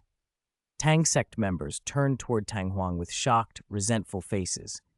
Memories of the Spirit Hall's previous assault, when the Clear Sky sect had fled without a word, abandoning the 4 single-attribute clans, surfaced. This felt too familiar. Even if the sect wasn't fleeing silently now, why should Tang sect members be left to cover the retreat? Most people in the Tang sect belonged to the Strength and Speed clans. Dissatisfaction spread like wildfire. Meanwhile, the Clear Sky sect disciples retreated toward the back mountain.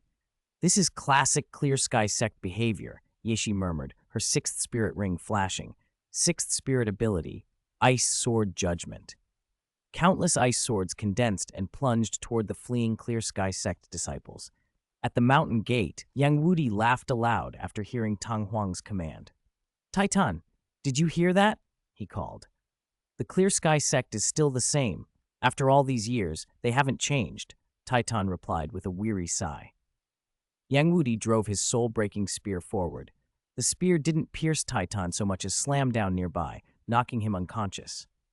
Yang Wudi moved through the battlefield with ruthless efficiency, sealing Titan's spirit power, ordering 2 Breaking Clan disciples to take him away, then felling Tai Long and Bai Chen Xiang with single spear strikes and having them hauled off as well. He reached the center of the Clear Sky sect and saw Bai He dying. Yang Wudi thrust his spear to intercept Shilong's snake lance. "What are you doing?" Shilong demanded, voice sharp. "Leave this to me," Yang Wudi said. "Go help Lord Ling Yuan and the others." He glanced up at Ye Shi, hovering in the air, a plea in his eyes. "Don't let this happen again." Ye Shi's tone was cool and displeased. Yang Wudi looked at Bai He and sighed inwardly. He'd been merciful, he thought. More than enough. The fight pressed on. When Ling Yuan's 8th spirit ring flared, countless flame-tipped feathers rained down and pierced Tang Huang. The wind tore Tang Huang's body apart. Blood scattered as he fell. The Clear Sky disciples who had fled to the back mountain were cut down by the demon bear. The battle was effectively over. Ye Shi rose from the air. "Leave no Clear Sky sect disciple alive," she ordered. "As for Tang sect members, those willing to surrender get one last chance."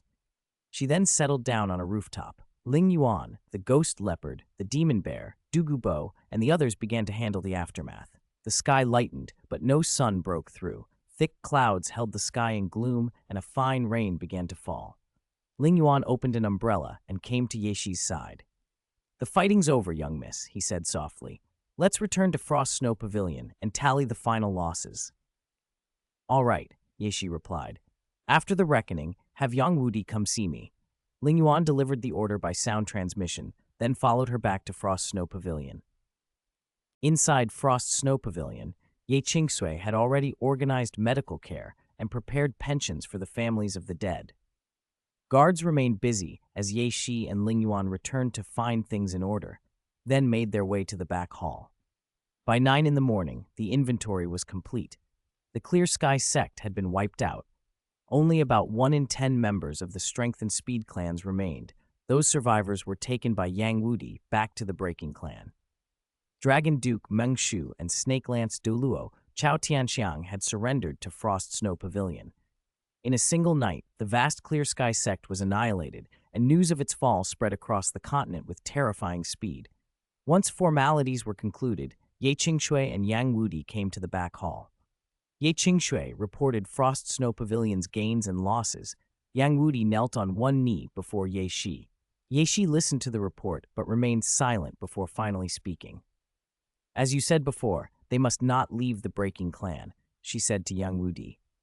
If Taitan and Baihe are allowed to leave, Uncle Yang, don't blame me for being ruthless. This must not happen again. Yang Wudi bowed his head. Pavilion Master, I understand. I'll keep my word. If Taitan and Baihe leave the Breaking Clan, I'll take responsibility for whatever follows. You two may go, Yeshi said, turning to others. Aunt Ye, you will personally oversee the pensions. Make sure the families of the deceased receive them. If their requests are reasonable, grant them. Ye Qingshe bowed deeply. Pavilion Master, rest assured, there will be no problems. After they left, Ye Shi sat in silence for a long moment, rubbing her fingertips as if working through thoughts she kept to herself. Chapter 315, Stubborn Seven Treasure Glazed Tile School. The great hall was unusually quiet. Ning Fengji sat in the main seat, staring at the message in his hand. Ning Rongrong stood at his side. Chen Xin and Gu Rong sat to his left and right. As expected, Chen Xin murmured. The Clear Sky sect no longer exists, Gu Rong added. Ning Fengji's hand trembled slightly around the paper. He had long suspected this outcome, but seeing it written made it feel real. If nothing extraordinary had happened, the Clear Sky Hammer spirit would be gone from the world. The reports even suggested that, had Yang Wudi not spared the Strength Clan and the Speed Clan, those sects would have been wiped out as well. Neither Chen Xin nor Gu Rong spoke further, but both looked toward where the Clear Sky sect had been, their faces complex. Not a single ember left? Ning Rongrong asked softly, hesitation in her voice and a shadow in her eyes. Standing beside her father, she had seen the message too, and the idea of the Clear Sky Hammer spirit being exterminated made her recoil. Her first thought was that Frost Snow Pavilion, Ye Shi, had been merciless. Ning Fengji laid a hand on her hair. It may seem cruel, Rongrong, but it was the right choice. If I were in Ye Shi's position, I'd have done the same, perhaps even more ruthless. There's an old saying, if you don't kill the snake, it will bite again. If you let the tiger return to the mountain, it will harm its own family. His tone was grave, intended as warning. As future sect master of the Seven Treasure Glazed Tile School, Ning Rongrong would need to understand hard truths sooner or later. That was why he was explaining this to her now. Leaving a spark for the Clear Sky sect, letting them live to remember today's hatred, would only let them come back for revenge. He spoke earnestly. I understand, Father. Ning Rongrong nodded, but she still looked subdued. Ning Fengji gave no outward sign of distress, but inside he felt a deeper worry, not for his daughter, but for the future of the school. Chen Xin and Gu Rong were getting old. He did not know how long they could protect the Seven Treasure Glazed Tile School. If those two pillars fell and no capable younger generation rose to replace them, the school, though wealthy enough to rival a nation, would be like a great cake eventually cut up and devoured. He had never been confident Ning Rongrong alone could safeguard the school's future. Even aside from distant matters, consider Ye Shi. To Ning Fengji, in a confrontation with Ye Shi, Ning Rongrong would likely be outmaneuvered, perhaps even reduced to being a bargaining chip while Ye Shi counted her profits. He rose from his seat and walked to the doorway, watching the fine drizzle outside. His eyes were calm, but a crease of worry had formed between his brows. Blue Lightning Tyrant Dragon Clan. In the study, Yuan Zhen read the message with an unreadable expression and let out a soft sigh. He casually tossed the paper aside. The Clear Sky sect has been annihilated. He spoke as if noting a fact. I wanted to help, but the clan has its own affairs to handle right now. He stared into the distance, muttering to himself. Even a great sect like the Clear Sky has fallen. Perhaps it's time for our clan to change course. Yu Luomian, who had been standing by, looked at him bluntly. Big brother, you've put your hopes on Tian Heng and Tian Sin. If they both become titled Douluo, maybe the clan could be restored, but that's a long way off. The real problem is within us. Yuanjin's gaze hardened. Don't say that again, Luomian, he said coldly. The Blue Lightning Tyrant Dragon is the supreme beast spirit. A dragon is still a dragon, never kowtowing, never begging. Fierce beasts walk alone, only sheep herd together. His voice was sharp. He was tired of Luomian's persistent complaints, tired of anyone suggesting humility or compromise. If their clan had truly deteriorated, it would not have endured to this day. Yuanzhen believed that a dual Douluo family, formed by Tian Heng and Tian Xin, would reverse their decline. He could not accept the idea of submitting to others or changing the clan's proud stance. Luomian clenched his fists inwardly, but he kept his face calm and said nothing more. He had tried arguing with Yu Yuanzhen many times and never managed to get through. Yu Yuanzhen's pride, his insistence on being perceived as invincible, blinded him to the larger picture. The previous Supreme Pontiff of Spirit Hall had a celestial legacy spirit, the six-winged angel martial soul, Liu Yi Tianxi Wuhun. That lineage showed the tide of power could shift toward conflating force with celestial favor.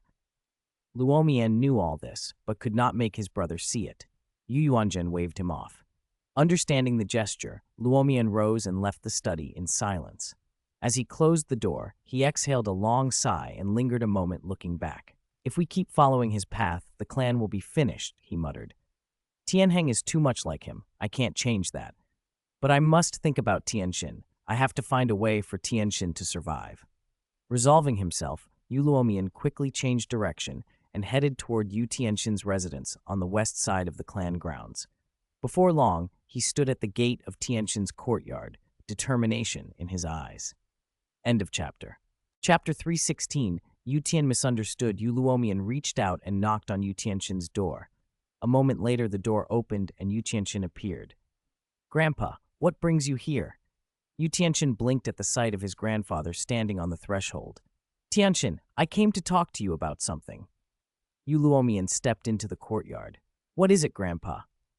They walked side by side until Yu Luomian sat down. His face grew serious.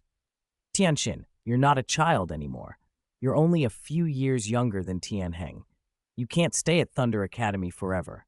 It's time to think seriously about your future. Yu Tianxin sat down beside him and tried to parse what his grandfather meant. He was a core disciple of the Blue Lightning Tyrant Dragon clan, and his talent was the most outstanding in the clan. After graduating from Thunder Academy, he would naturally return to his clan. Grandpa's remark about not being young and thinking about the future must mean something else. A spark of realization lit Yu Tianxin's eyes as he looked at Yu Luomian. Could it be that Grandpa's eager to hold his great-grandson?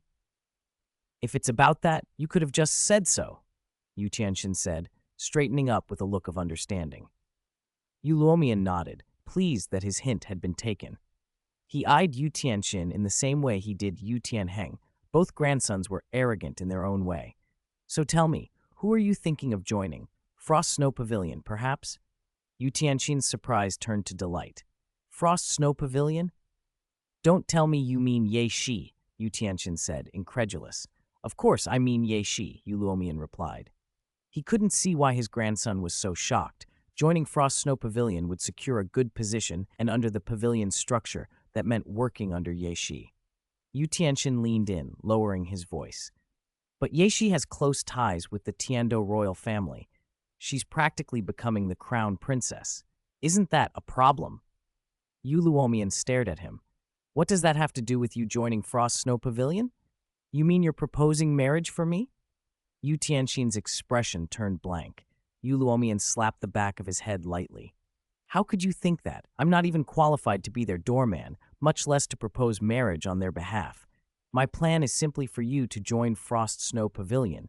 Do you understand? Yu Tianxin rubbed his head, embarrassed. Oh. Well, you should have said that sooner. If I'd said it sooner, would you have understood? Yu Luomian sighed. He then explained his intentions and plans in detail, and Yu Tianxin listened carefully. Meanwhile, in the Tiando royal palace, in the crown prince's chamber, Shui Qingye held a cup of clear tea and listened to Shi Long's report. When Shi Long finished, Shui Qingye set the cup down and nodded appreciatively. Shi Long, you did very well. Then Shui Qingye changed the subject. By the way, Xier wasn't hurt, was she? Shi Long thumped his chest. Young lord, don't worry. Under my protection, young miss was completely unharmed. When that old white bird charged in, I swept my snake lance in a 360-degree arc. If Yang Wudi hadn't intervened, I would have shown him what a snake lance to the heart looks like.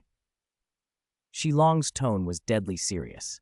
Shi Shui, standing at the side, curled his lips. If he had been there, that old white bird would have been finished long before any rescue. Shui Qing had twirled his fingertips, more concerned with results than weapons. As long as Xier was unharmed, he didn't care what it took. Otherwise, even if Bai He was hidden in some distant place, he could make him die without a sound. All right, you two stick to your duties. I'm going to Frost Snow Pavilion first. Shuiqing arose and left the palace. Shilong and Sishui bowed and melted back into the shadows, then disappeared. Shuiqing walked through the bustling streets, buying candied hawthorn sticks, pastries, and drinks along the way. Soon he was at Frost Snow Pavilion. Passing through the busy main hall, he went straight to the lakeside pavilion in the back. By the clear, gurgling stream, Yeshi was holding a fishing rod, watching the fish beneath the surface. Ling Yuan stood quietly behind her. "Sheer," a voice called nearby. Yeshi turned and saw Shui Qinghe approaching. She put down her rod and walked toward him. A faint golden light shimmered over Shui Qinghe, and he changed back into Qian Renshui's appearance. "Sister, why are you back?" Yeshi asked, hugging Qian Renshui's waist. She plucked a candied hawthorn from Qian Renshui's hand and bit into it. Ling Yuan's gaze drifted up to the clear blue sky, as if pondering tonight's menu. After wiping his hands, Qian Renshui smiled at Yeshi. Ling Yuan, however, was thinking of something else entirely. Should they celebrate with Shilong and the others after annihilating the Clear Sky sect? He mulled the thought in silence, deliberately ignoring the small scene between Yeshi and Qian Renshui.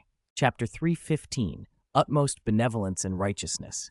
By the gurgling stream, Yeshi lay in Qian Renshui's lap, occasionally nibbling at the candied hawthorn skewer in her hand. "Sheer, the Clear Sky sect has been wiped out. Is the next target the Seven Treasure Glazed Tile School or the Blue Lightning Tyrant Dragon Clan?" she asked.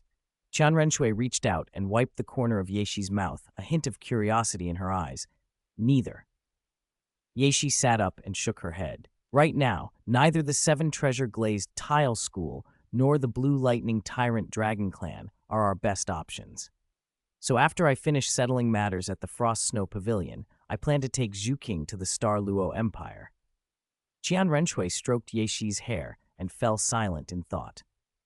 In the current Heaven Do Empire, the most powerful surface factions were the Heaven Do royal family, the Frost Snow Pavilion, the Seven Treasure Glazed Tile School, and the Blue Lightning Tyrant Dragon Clan. Qian Renshui was acting as an undercover agent within the Heaven Do royal family, and there was also Yu Luomian hidden inside the Blue Lightning Tyrant Dragon Clan. That left only the Seven Treasure Glazed Tile School and part of the Blue Lightning Tyrant Dragon Clan as remaining major players. When the soul hunting operation began, with cooperation both inside and out, wiping out those two should not be difficult. And with the Frost Snow Pavilion having destroyed the Clear Sky sect, its prestige would soar, an opportune moment to make moves in the Star Luo Empire.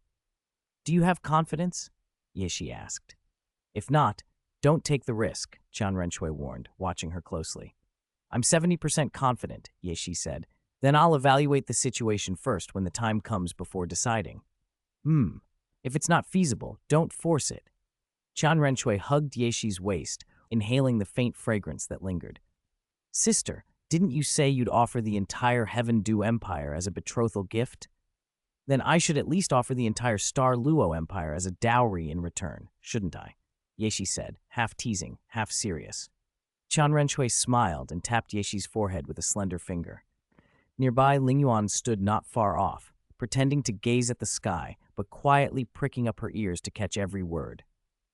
"The Heaven Do Empire as a betrothal gift," she repeated to herself.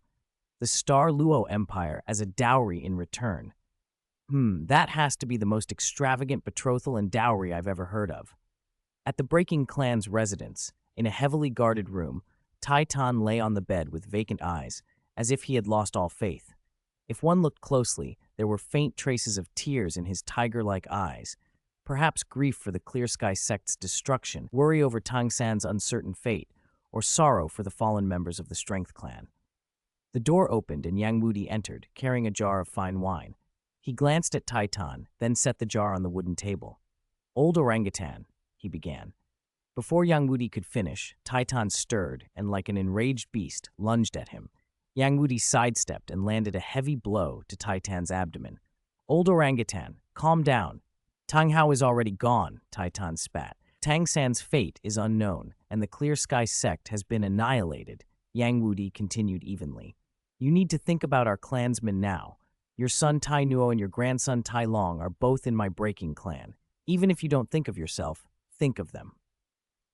Taitan hunched over on the ground, silent, and then hammered his fist into the floor. Yang Wudi stood his ground.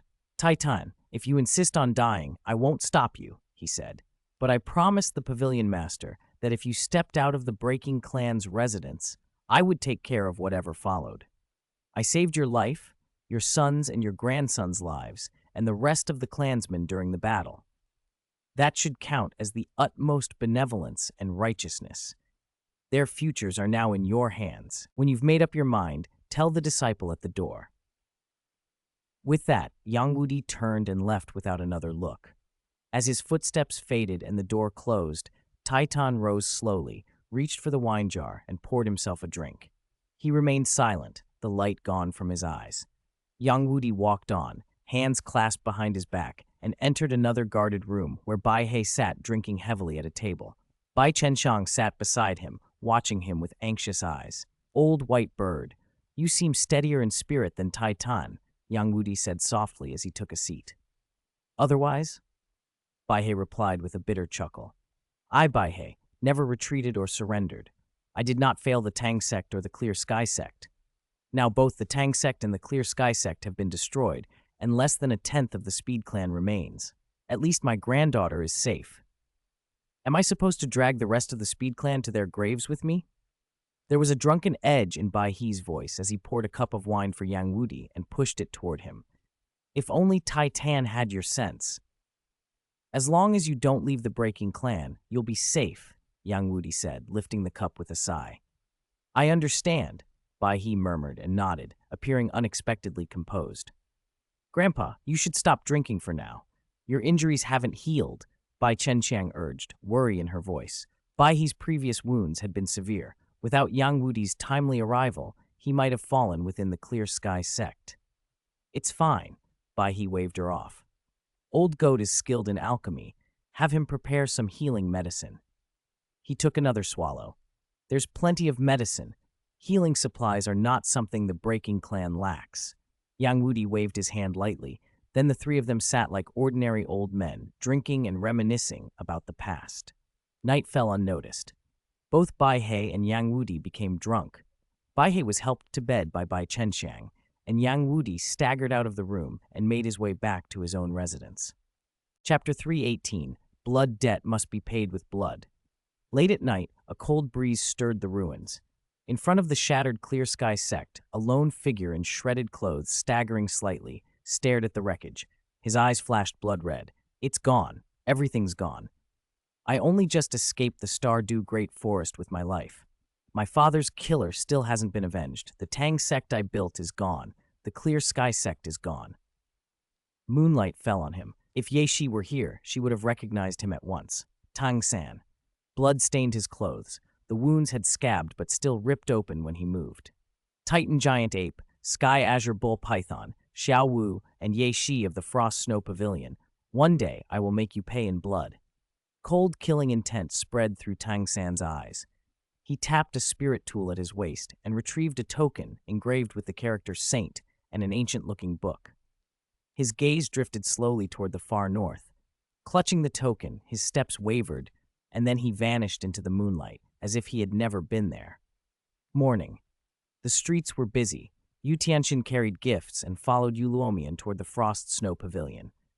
Grandpa, if Clan Chief Yu finds out I've joined the Frost Snow Pavilion on my own, I'll be punished, he fretted. Yu Tianxin's voice trembled with worry. He agreed with Yu Luomian's plan, but Clan Chief Yu wasn't Yu Luomian. If a prodigy like him joined the Frost Snow Pavilion without permission and Yu Yuanzhen learned of it, a scolding would be inevitable. What do you know? Yu Luomian said with a grin. Don't put all your eggs in one basket. If something happens to the Blue Lightning Tyrant Dragon clan, having you in the Frost Snow Pavilion gives you a safe place to fall back on. It could even help the clan rise again. Yu Luomian rolled his eyes, put his hands behind his back, and walked straight to the pavilion. Yu Tianxin fell quiet and followed. After a short while, Yu Luomian stopped at the Frost Snow Pavilion's entrance and had the attendant announce them. They waited about 5 minutes, then, guided by the attendant, entered. They were led to a rear hall pavilion. Yeshi sat quietly, reading, while in the open training area, Ghost Leopard was coaching Feng Xiaoqian, Huo Wu, and Huo Wu Shuang in combat techniques. Yeshi closed her book and gestured warmly for Yu Luomian to sit. "Pavilion Master Ye, please forgive our sudden intrusion," Yu Luomian said, smiling as he waved for Yu Tianxin to set down the gifts. "Is Clan Chief Yu looking for me?" Yeshi asked, nodding toward the gifts and Yu Luomian. "No." Yu Luomian glanced at his grandson. "My useless grandkid has long admired the Frost Snow Pavilion and wants to join. I brought him here." "Pavilion Master Ye, what do you think?" He stopped, smiled sheepishly, and motioned to Yu Tianxin to salute Ye Shi. Yu Tianxin nodded and bowed slightly, though an air of arrogance still lingered in his expression. Around Ye Shi, however, he carefully tamped that down. She was far stronger than he was. On the surface, she was the ceiling of the younger generation, the sort no one could easily challenge. Join the Frost Snow Pavilion? Ye Shi regarded Yu Luomian with calm, blue eyes and nodded. Yes, if he joins, his treatment will be the same as Feng Xiaoqian and Huo Wu. Yu Luomian agreed at once, and the two began to talk. Yu Tianxin's gaze drifted to the training area and happened to meet Feng Xiaoqian's. He thought quietly. Feng Xiaoqian's strength seemed even greater than before. Elsewhere, Feng Xiaoqian, Huo Wu, and Huo Wushuang had finished training and found a quiet place to rest. Tsk, looks like Yu Tianxin's come to join the pavilion too. Huo Wushuang clicked his tongue. Huo Wu only glanced over and turned away, not particularly concerned. Let him join if he wants to. It's good to have someone to train with. Comparable strength? Huo Wushuang raised an eyebrow. Xiaotian, Yu Tianxin's not weak. Can you handle him? Drop the "can you" part. Feng Xiaoqian folded his hands behind his head, relaxed. I, Feng Xiaoqian, absolutely can. Do you understand the value of being the number one beneath the pavilion master? Huo Wu asked, more serious now. Feng Xiaoqian's expression grew solemn. His claim to be the top under Ye Shi wasn't empty bragging. In the Spirit Master tournament, he had been the only one to stand against Ye Shi for 36 rounds. He'd even plucked a strand of her hair and a fingernail in the struggle, and only narrowly lost himself. When did that happen? Huo Wushuang squinted incredulously. Why didn't I know? There's a lot you don't know. Feng Xiaoqian stood, hands clasped behind him, projecting the air of a master. Back then I could last 36 rounds. Now I can go at least 54. Under Ghost Leopard's guidance, he had upgraded his self-made spirit ability from 36 consecutive slashes to 54. If circumstances were the same as before, he was confident he could last 54 rounds. Once his technique was exhausted, if he admitted defeat quickly, he'd essentially avoid getting badly beaten. So what you're saying is, Huo Wushuang looked at him, skepticism and curiosity mixed on his face. Does that mean if I don't fight the pavilion master, I'll never lose to her? Feng Xiaoqian asked, suddenly seeing the logic. Huo Wushuang considered it and hummed. Huh, that actually makes sense. Feng Xiaoqian looked at him in surprise. He hadn't realized Huo Wushuang could be so sharp. At least now he had an ally who appreciated the subtle value of being the undisputed number one below Ye Shi. Chapter 317, Laying the Foundation in Douluo. A moment later, Yu Luomian stood, bowed slightly to Ye Shi, and walked toward the front hall to return to the Blue Lightning Tyrant Dragon Clan. Yu Tianxin remained behind in the Frost Snow Pavilion. After briefly settling things for Yu Tianxin, Ye Shi rose from her seat and headed for the Lakeside Pavilion. Back in her room at the Lakeside Pavilion, Ye Shi found Qian Renshui deep in meditation and did not disturb her. She sat at the desk, spread out a sheet of paper, and began to write. She finished 3 letters in succession, sealed each in an envelope, and took them out of the room. Finding Ling Yuan in the pavilion, she handed the letters over and gave instructions. Ling Yuan, send the first letter to Spirit City and deliver it to Juju King, Ye Shi said. The second goes to the Supreme Pontiff. The third, send to the Fire Leopard sect in the Star Luo Empire and make sure it reaches Fire Yan Leopard. Ling Yuan carefully received the letters, bowed, and left to carry out the orders. Ye Shi watched her go for a moment, then turned and returned to her room. Several days later, the uproar surrounding the Clear Sky sect had completely died down, and Heaven Do City had returned to its usual calm. In the Frost Snow Pavilion's discussion hall, After the remaining matters had been properly arranged, Yeshi rose from the main seat. She took Ling Yuan and Ghost Leopard with her and walked out to the carriage that had already been prepared. Ghost Leopard sat up front and drove. They moved slowly through the city, but once they left Heavendo City, the carriage picked up speed. Meanwhile, in Spirit City at the Supreme Pontiff's palace, Bibi Dong sat in the grand, solemn hall with a letter in hand, fingers tapping the armrest as she considered its contents.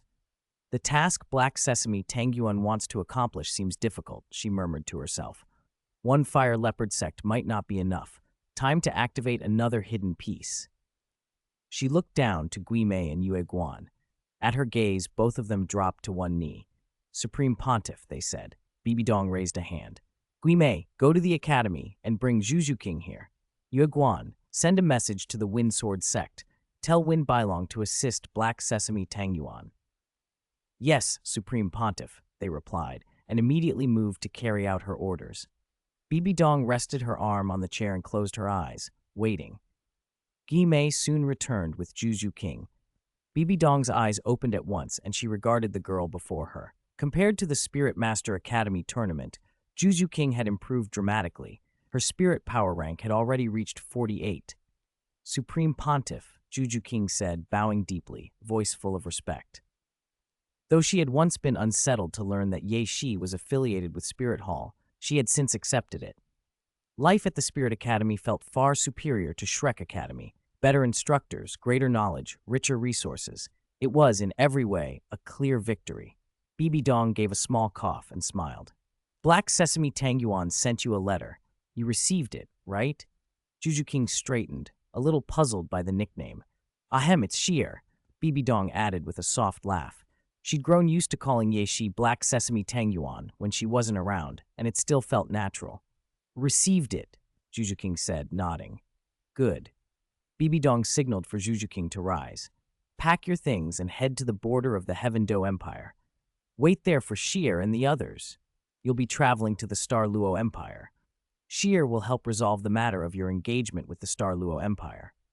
Her expression hardened slightly. One thing, do not reveal anything. Not a single word. You understand the consequences, so I don't need to spell them out, do I? Supreme Pontiff, I understand. You have my word, Zhu King replied, bowing respectfully, resolute and composed. Bibi Dong waved her away. Zhu Qing departed and returned to her residence at the academy. She packed quickly and left, walking through the busy streets with a newfound lightness. The thought that her engagement might soon be settled lifted a weight from her chest. She hired a carriage and instructed the coachman to take her to a small town on the border. After 3 days of travel, she arrived and made her way to the agreed meeting place. When Ye Shi did not appear, she rented a room at an inn and waited. Half a month passed. Then, at last, the carriage bearing the Frost Snow Pavilion emblem rolled into town. Zhu King walked straight up to it without hesitation. The carriage slowed, the curtain was drawn back, and Ye Shi looked her over before waving her in. You know the way to the Nether Duke's mansion, right? Lead the way. We'll go there first, Ye Shi said calmly as she leaned back in the carriage.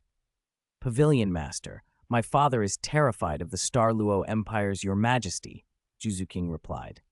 If we go to my house first, the Douluo Empire might get wind of it and be prepared. Ye Shi gave her a reassuring look. Don't worry, with me there, you don't need to be afraid. Zhu King considered that, then nodded and began giving directions. Chapter 320, Nether Duke's Mansion. After more than half a month of arduous travel, the carriage carrying Ye Shi and her companions finally reached the gates of the Nether Duke's mansion. The guards on duty stared at the carriage and the Frost Snow Pavilion emblem mounted on its side, surprise written across their faces. One guard glanced at the other and immediately slipped inside to report to Duke Yuming. Under the watchful eye of the remaining guard, the carriage door opened and Zhu King stepped out first. The guard stammered. Second Miss. How is it that Second Miss has returned? In a carriage bearing the Frost Snow Pavilion's emblem. His expression shifted from confusion to respect. He bowed to Zhu King and addressed her as Second Miss. Zhu King nodded curtly, then ignored him and turned toward the carriage. Ye Shi, Ling Yuan, and the ghost leopard descended and followed her. Because Juju King was present, she made no formal announcement. She led Yeshi, Lingyuan, and the others directly into the mansion. As they entered, a familiar voice called out, "Sister, you're finally back." Another voice added, "You don't know. Mother has missed you terribly." Zhu Zuyan stepped forward from the front hall. She bowed slightly to Yeshi, then fixed an expression of warm sisterly affection on Juju King. Juju Qing's lips curled in a cold snort. She didn't meet Zhu Zuyan's eyes. Instead, her gaze drifted to the figure behind her. A burly middle-aged man walked with his hands clasped behind his back. A faint, involuntary aura of superiority marked him as the head of the household, Duke Yuming of the Nether Duke's mansion. Yishi's eyes fell on him as well. "Pavilion Master Ye, two-titled Douluo, welcome to the Nether Duke's mansion," Duke Yuming said with a practiced, gentle smile. "May I ask what brings you so far?" He kept his expression polite but watched Juju King closely, already guessing why she had returned with Ye Shi and her entourage. He also began quietly forming contingency plans. The Nether Duke's mansion had long intermarried with the Star Luo Empire. If Ye Shi had come to settle Juju King's engagement, the Duke's options would be limited. Though his mansion commanded considerable influence in the Star Luo Empire, he himself was only an 8-ring spirit Douluo. He did not want to offend Ye Shi, especially not in his own domain, so he tread carefully. Ye Shi smiled faintly. "Zhu King invited me as a guest," she said. "This is my first time in the Star Luo Empire. I would like to stay at the Nether Duke's mansion for a few days, if Duke Yuming has no objection." Ling Yuan and the ghost leopard stood quietly behind her, their gazes briefly flicking to the Duke. "Not at all," Duke Yuming replied, extending a welcoming hand. "Zhu King, please take Pavilion Master Yi and her companions to the main hall to rest. Since this is Pavilion Master Yi's first visit, I will have my people prepare a banquet." As he spoke, he excused himself and turned to give orders. Juju Qing opened her mouth to say something, but Ye Shi touched her hand and gave her a reassuring look. Ye Shi understood perfectly well what Duke Yuming's banquet order also entailed. Along with preparations for a formal reception, a discreet message would be sent to the Star Luo authorities. That was fine. Ye Shi's primary objective was the Star Luo Empire itself. Jujuyan led them to the main hall, though her gaze flickered toward Juju King and then instantly to Ye Shi, revealing a flicker of unease. Once they were seated, guests and host in their proper places, maids were sent for tea and pastries. Jujuyan turned to Ye Shi with a practiced courtesy. "Pavilion Master Ye, is there anything you desire? I can have someone prepare it." Ye Shi waved the suggestion away gently. "No trouble necessary. Just have Zhu Qing show me around the mansion later." Her fingertips tapped the armrest as she waited. After about half an hour, Duke Yuming returned and took the main seat. He cast a careful look at Juju King before addressing Ye Shi. "Pavilion Master Ye, is there anything else you wish to discuss during your visit?" he asked. "If there is anything within the Nether Duke's mansion's power, we will not hesitate to help." Ye Shi studied him for a moment. "There are matters to discuss," she said, "but they are not for Duke Yuming to decide." Hearing that, Duke Yuming visibly relaxed. He understood the implication. Decisive parties from the Star Luo Empire would handle whatever needed resolving. He had no wish to be pulled into a dispute between the Frost Snow Pavilion and the Star Luo Authority. Relieved, he made light of it. "I have already instructed my staff about the banquet. If it does not meet your expectations, please be lenient." Turning to Juju King, his voice softened further. "You've just returned. Why don't you and Juyun go see your mother? She misses you." Juju Qing rose, bowed slightly to the Duke, and followed Juyun toward the backyard. Once they had gone, Ye Shi and Duke Yuming resumed their conversation. But beneath the polite words, both were waiting for the Star Luo Empire to arrive and reveal its stance.